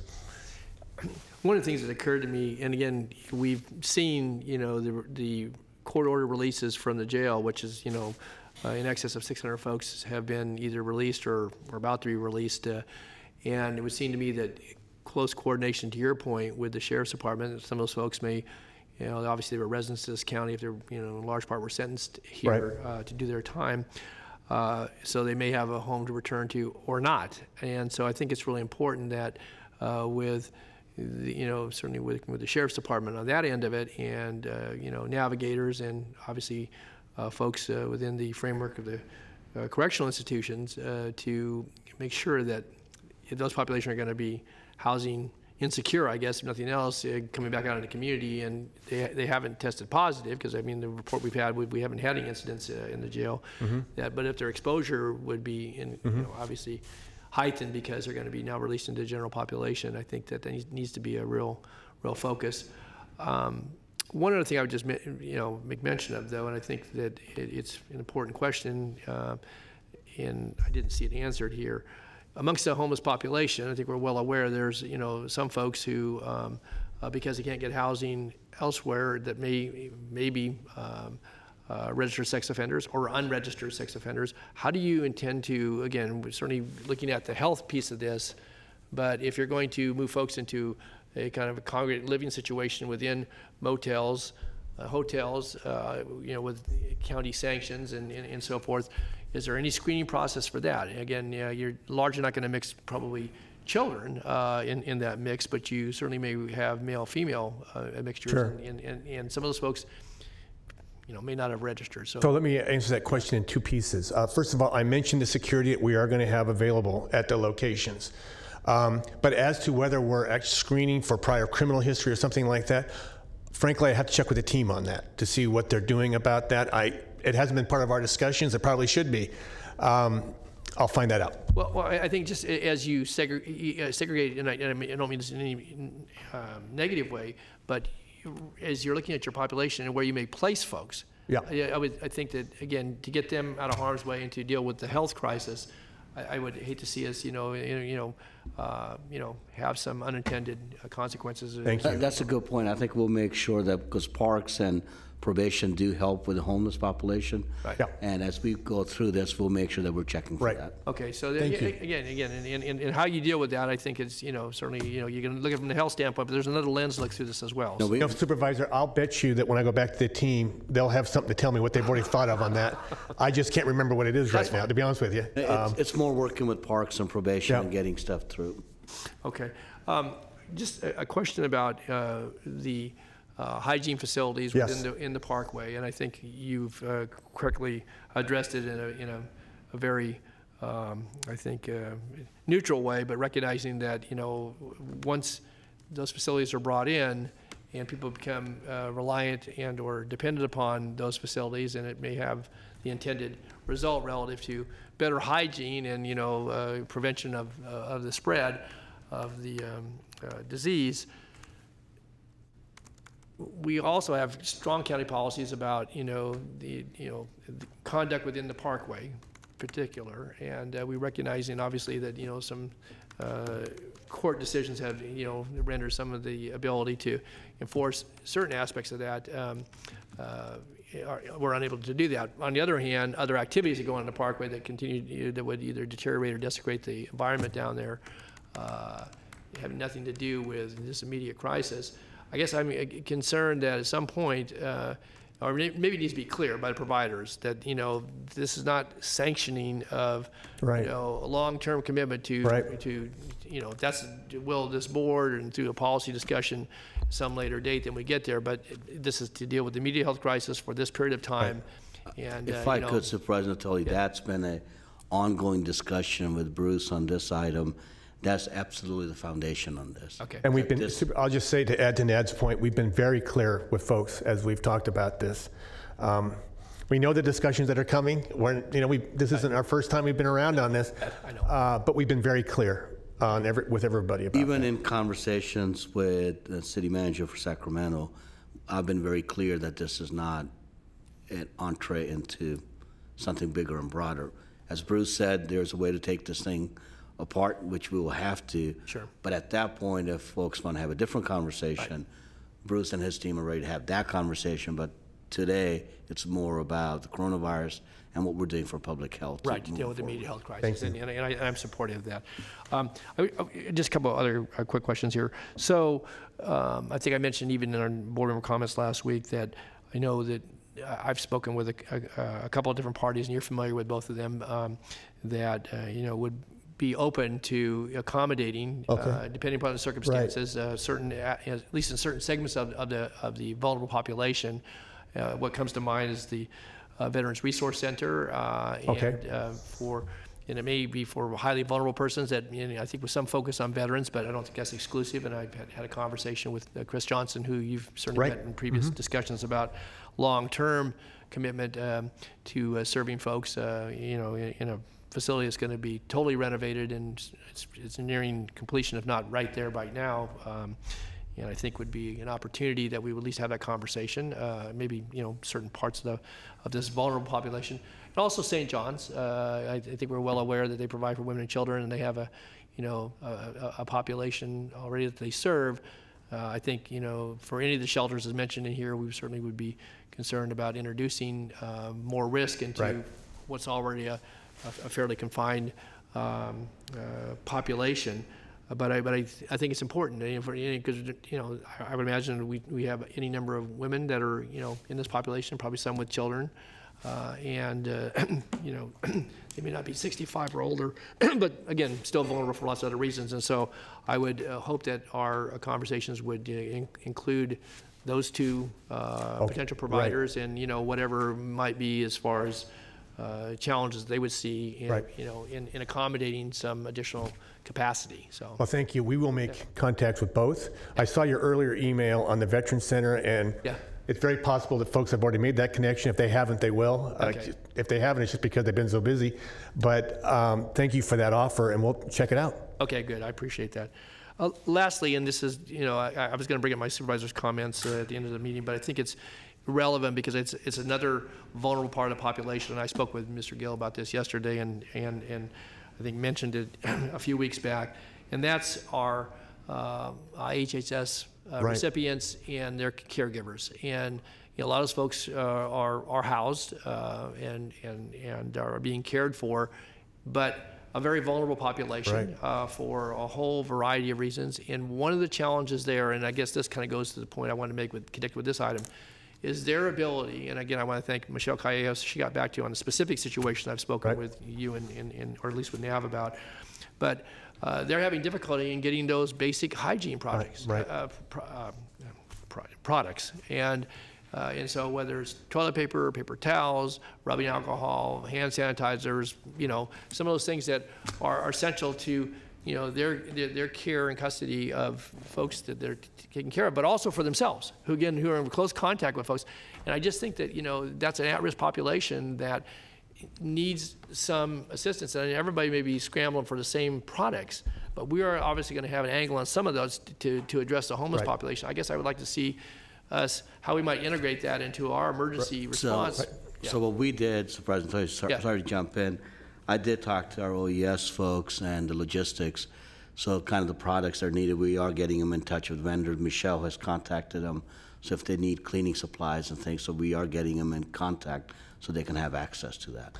And I might just add to that Michelle's in regular contact with the state as well, in terms of the support, and so are other counties, in terms of the support needed by the IHSS population and their providers. And their providers, because we're an employer of record. I said this the other day, but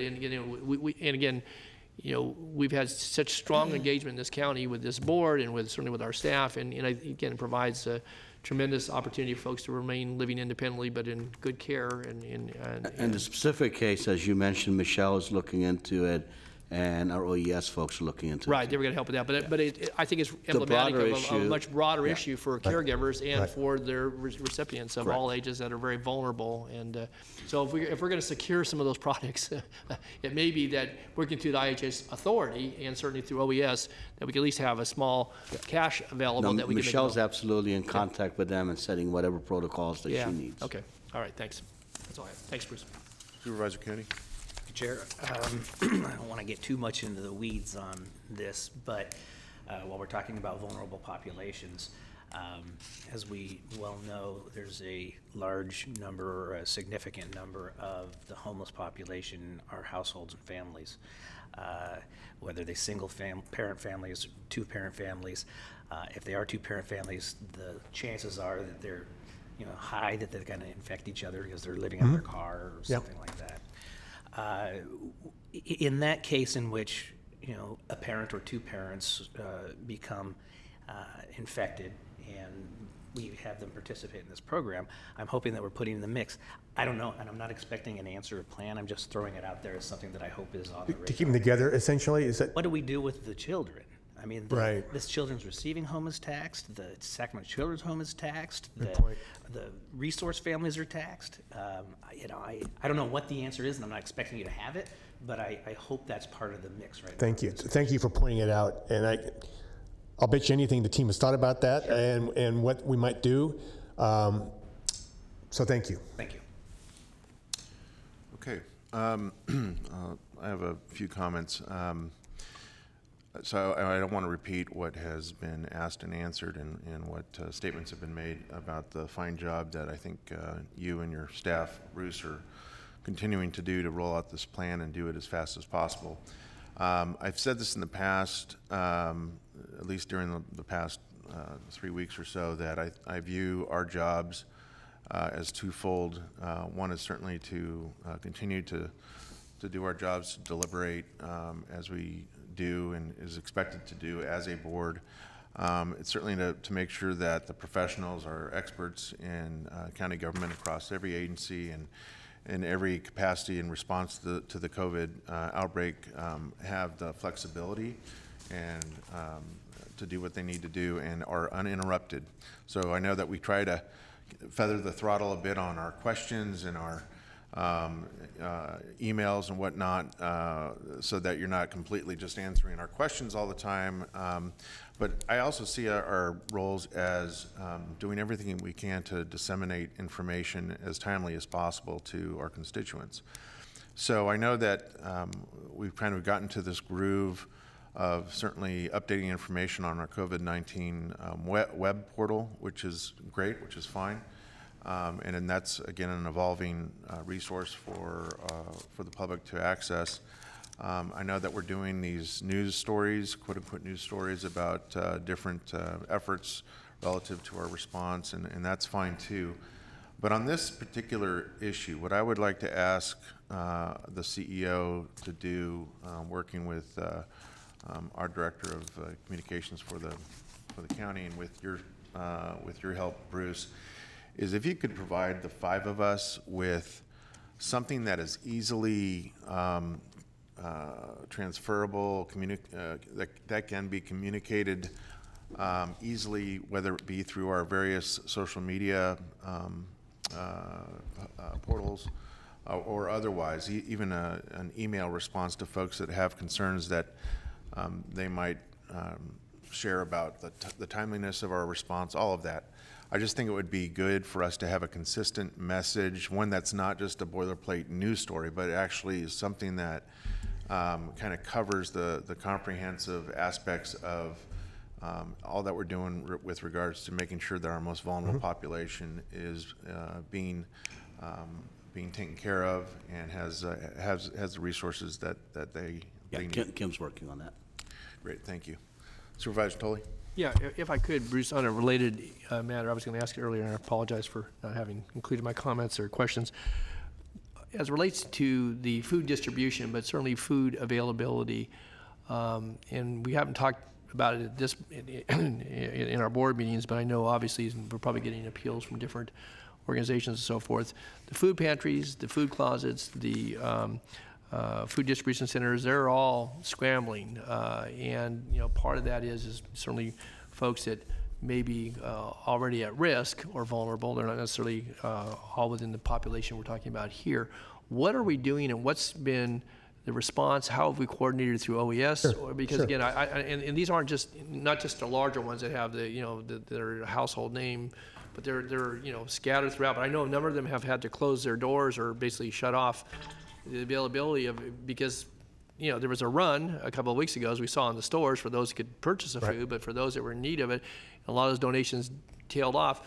Are there emergency monies becoming available? If so, who's handling that? Who's coordinating that? And I could give you some names of folks, a short list, but I guess I'm just curious, where are we at with that? I'll speak to it first of all as it relates to this plan. Yes, right. Okay.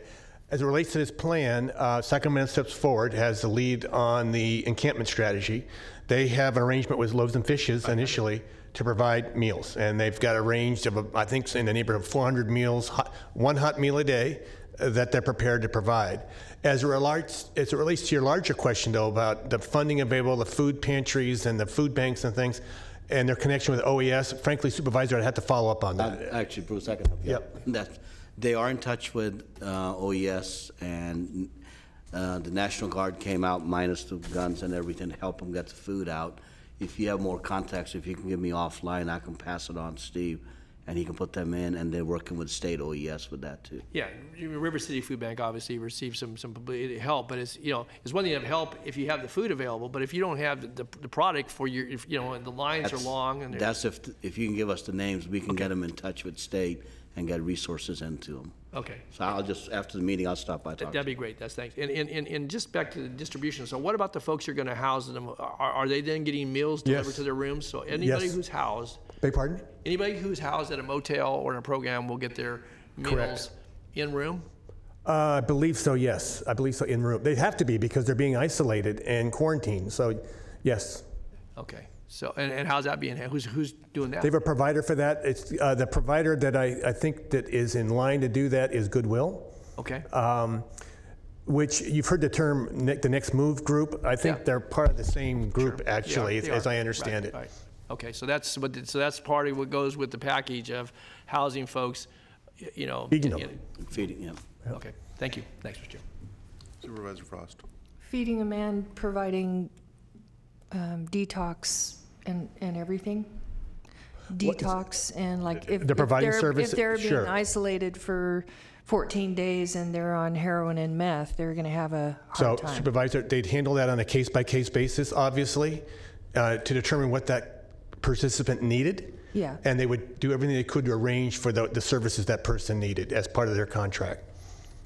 And I don't know if I can even ask this, but I'm hearing rumors that there's some changes in adding people to essential, taking people off non-essential or essential. There were some mentions about golf courses, which perked my attention, and I just wanted to ask, can you give us an update on what's going on with that? Sure. We are working on updating the emergency, the health order. Should be coming out this afternoon. What we're doing with that order is, with all the feedback that we've been receiving, phone calls we've gotten, golf course, tennis, clarification on, there's a state directive, a state order does not allow car sales, but ours does. What's more restrictive, what's less restrictive? We are making that more clear. The other piece that we have in there that we are looking at it as, initially Dr. Bielenson had, that you could have 6 non-family members at your house, but given the spread, he's looking at, do we take 6 out? We're also looking at parks, outdoor activities to start curtailing those activities. Some of the areas that do have beaches, but we have small type beaches, do we allow folks to go there?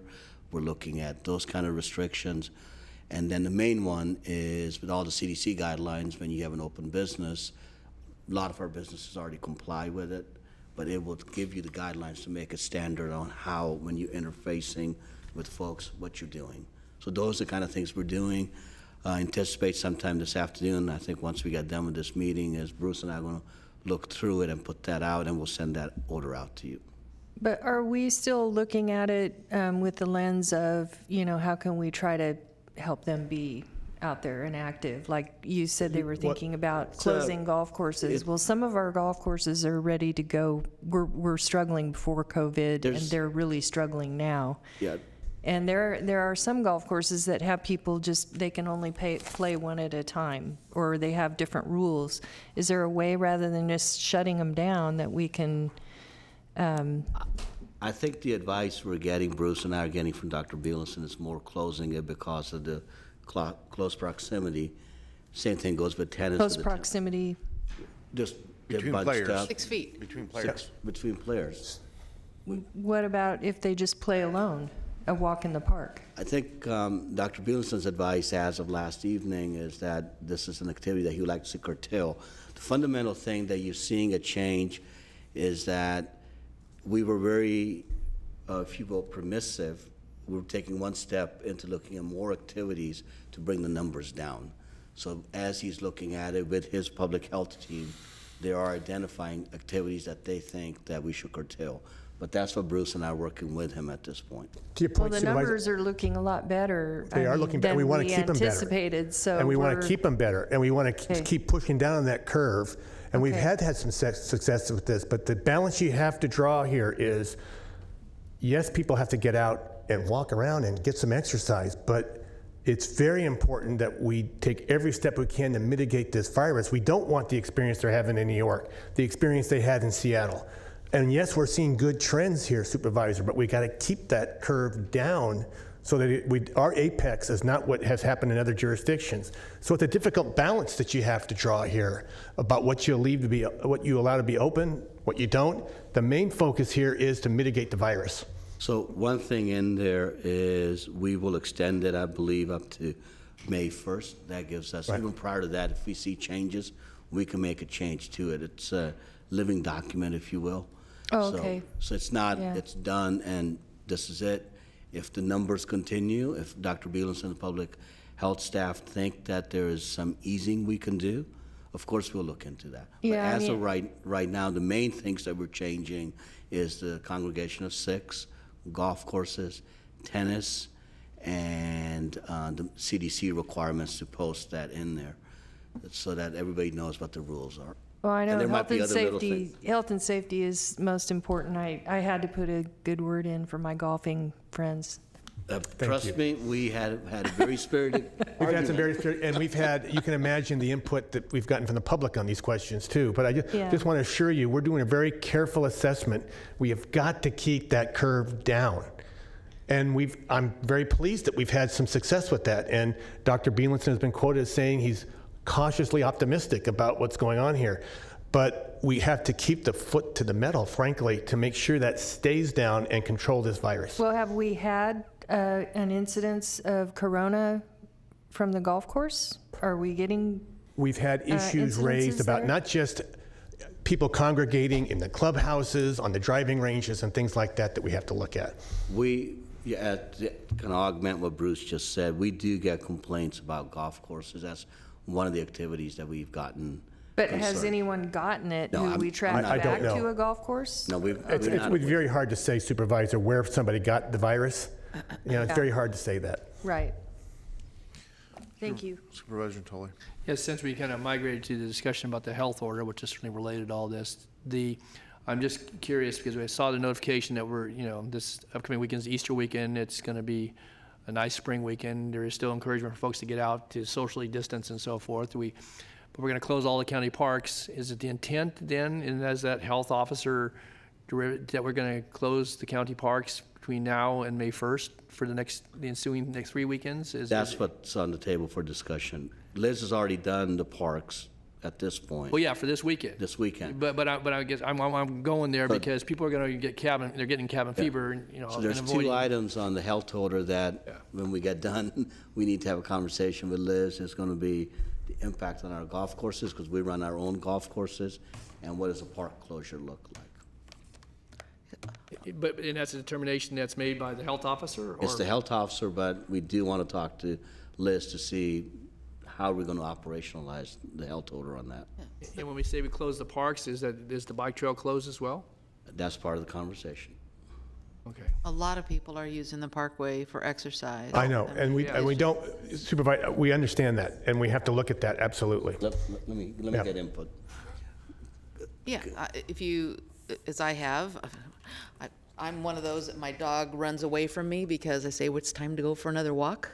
And you got one of those. My neighbors are out walking. They're all, 6 or more feet away. But, if I've been over to the parkway up on the levee, and lots of people are using that. I just struggle with taking that away from them. Me too. That's why I'm asking the question. Because, on the one hand, you're saying you want to keep them apart, but on the other hand, you want them to exercise and get fresh air to maintain their mental health. The sensitivity has been about play equipment, play stuff that kids touch. So that definitely that's Yeah, out. well, those are already roped off. Those are roped off. Now the question becomes, what I'm hearing is about the parkway, and talk to the health folks, that if folks want to hike, in the order we still have that you can hike, bike, do all this stuff to stay healthy, that's an instant question you bring up, is about the parkway. I frankly had not thought about it. Bruce might have, but I need to have that conversation with Bruce and Dr. Bielenson about the parkway. It is heavily used. And I think most people, I haven't seen anybody walking right next to each other. I'll just put it that way. I mean, there may be, but I think it's important for people to maintain their sanity during all this. And that's what the parkway that's what it's there for. Understood. Okay. So we need to take action on this item. Are there any further questions or comments by board members? If not, I'd entertain a motion. Second. Been moved by Supervisor Frost, second by Supervisor Peters. Please vote. Unanimous vote. And Thank you. Thank you, Bruce. Let the record show that we are in receipt of 8 comments that were made electronically by our constituents for this item. Okay. My understanding, Madam Clerk, is that our 2 o'clock item is dropped, correct? Yes, and I will do that at 2 o'clock. Okay, so do we want to take up our appointments? Yes, that would be item 35.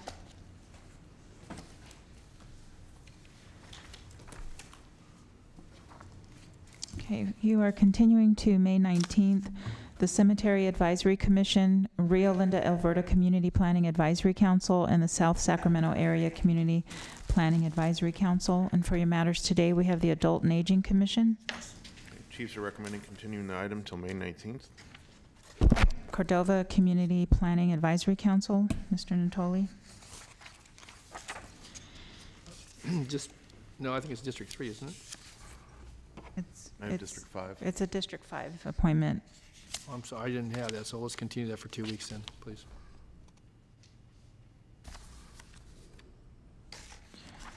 Galt Arno Cemetery District, Mr. Natoli. Yes, we have to do an interview. Continue that to May 5th, please. And we have the Sacramento County Bicycle Advisory Committee. Chiefs are recommending nominating Dave Camarchero to the Sacramento County Bicycle Advisory Commission. Sacramento County Youth Commission, Supervisor Peters.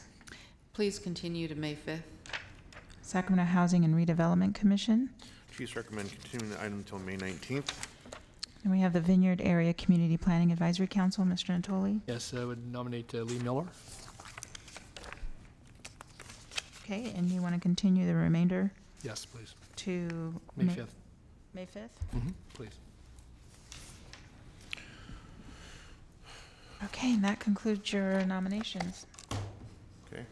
Any comments from the CEO? Just very quickly, 2 items. One, we've been getting inquiries about the property tax bill. Property tax bill is due on April 10th, and we have communicated this on our webpage, but you can go online to pay it, and there's no fee while you're paying via online check and e-check. Last meeting we had, there's questions about credit card use. So e-check ability is there. You can pay by phone. We've listed the phone number, and also paper checks, of course, can be mailed in. So that's how we're handling property tax. On utilities, water, sewer, and garbage, the governor put an executive order out, which we were already in compliance, that there is no water shutoff at this point. But the governor has requested the State Water Resource Control Board to come up with guidelines for local utilities on what to do with delinquencies and late payments. So we are awaiting that, and that will be applicable to both water, garbage, and sewer. We want to make sure that all 3 utilities, since it's on one bill, that we have the same uniform rule for them. So we're in contact with them. Once they come up with that rule, we will put that rule out on what the county is going to do. Very good. Thank you. Supervisor Kennedy. Thank you, Chair. I had the opportunity to speak with the Executive Director of Sacramento's Self-Help Housing just to check in and see how they're doing under these circumstances, and it sounds like they are doing quite a bit of good work as far as changing their operating procedures and with all of our protocols and how they deliver services. But one thing did come up for the CEO I wanted to mention, and that's that due to the fact that there's going to be a lot of questions in the community if this continues much longer and we start seeing the rents, because of the emergency ordinance, or it wasn't an emergency ordinance, sorry, the resolution that we passed. They're going to take the brunt of those calls because they are a rental hotline. The public who has questions about what the state's doing, what the city's doing, what the county's doing, how do I deal with this, are going to go, the lion's share of them are going to go to them. They are concerned that they won't be able to keep up with that. And so I'm asking that we look at if there's some of these federal or state dollars that are available. I'm talking about a very modest amount of money, like $25,000, to help them get through the storm, to put an extra staff person on to deal with that. I'm looking at Bruce. Are we using 211 to help get Yes, that we are, information out? Okay. And also, when we do get complaints, we do have our OES stood up too. That a lot of the complaints can go that way too, but we will work with them. Okay. Any other comments by board members? I have a couple of things I want to make mention of. I participated on a conference call yesterday with a number of folks from the county, including our OES managers and folks from the Department of Public Health for the state of California. I won't go into the details that I learned on the call because I'm not sure whether or not whether or not we're prepared to explain the details of the repurposing of Sleep Train Arena, but that was the purpose of the call, was to understand as best we can what is being done in Natomas, which is part of the district, part of the community that I represent. But it was good to participate and learn about the specifics. I'm happy to share that with my colleagues individually, or perhaps even when we go into closed session. But suffice it to say that there's been a lot of very swift thought and planning around what the Army Corps of Engineers is doing out there to prep the facility, but also what California Department of Public Health is doing to make sure that we have that resource available to the community at the right time. And then I also wanted to say that, and I'm not sure this goes for all of us, I know it doesn't go for Mr. Natoli, but a number of my constituents continue to reach out via Facebook, which is appreciated on all things COVID-19 and what the county's doing, and they have questions and they want responses, and that is a very much understood by all of us. I just want to caution the public that when you use social media and you use like private messaging that is not viewed by our respective staff people here. So if you go outside of normal county communication, using county emails, especially, our staff is not privy to what your concern might be or what your question might be, and it's going to take much longer for us to individually get to those questions and comments than if you use our email addresses, all the portals for communicating with your members of the Board of Supervisors through our website. So again, I just want to take this opportunity to really emphasize with folks that while I know you're frustrated in many respects with a lot of things concerning the current situation, please go through our county portals to communicate with us so that we can address your concerns as fast as we can, and that our staff especially understand what you need to communicate with us. Supervisor Natoli? Yes, thank you, Mr. Chair. One other item related to probably the health order, Nav, and I know that I received a call several weeks ago, but now I think there's some growing confusion and maybe growing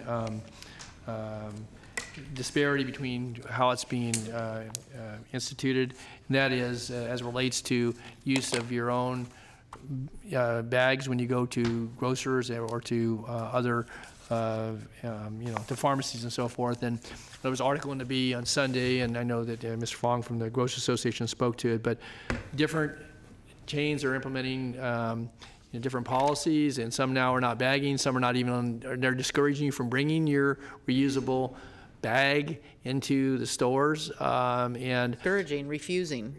And so I think the health officer needs to weigh in on this, because there's, I know I've received comments, in fact, I didn't get, my wife got a text at home last night from a neighbor wanting to know whether it was a county policy or not. And I said, no, it's not. But I don't know where we're going to end up with this, but I think that it's important for, if there is a health issue related to that, again, stores can probably, individually or as a chain, determine how they want to best handle that. But, and I think the other thing is then people are being charged for bags, but there's some deficiency, I guess, as reported in the newspaper, of getting enough bags to the stores. People have asked about waiving the costs, the requirements that are a state-approved initiative, obviously. I guess there's more confusion around that. So now I think we need to the questions that I've been fielding, and this is kind of my to-do now after today's meeting, they wanted to know if the county was interested in suspending temporarily while the emergency our plastic bag, the reusable ban, and response back to them has been most states done it, so it's not really just us, it's on the state. But I do like the public health stuff. I will talk to Bruce and Peter, see if there's a way for us to give some kind of guidance on how to use reusable bags or not. Right. Our answer to them has been, we can't suspend what state's done, so it's not up to us.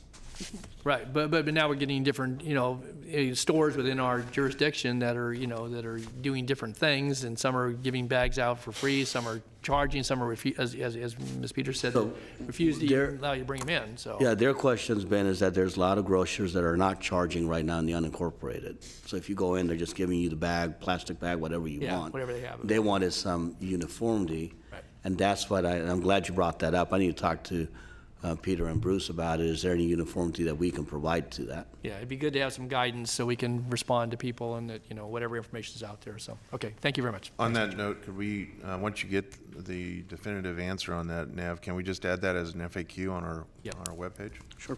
Good point. Okay. All right, if there's no further business before this board, everyone please stay strong, safe, and healthy. We are adjourning to closed session. Up on 7th floor. 7th.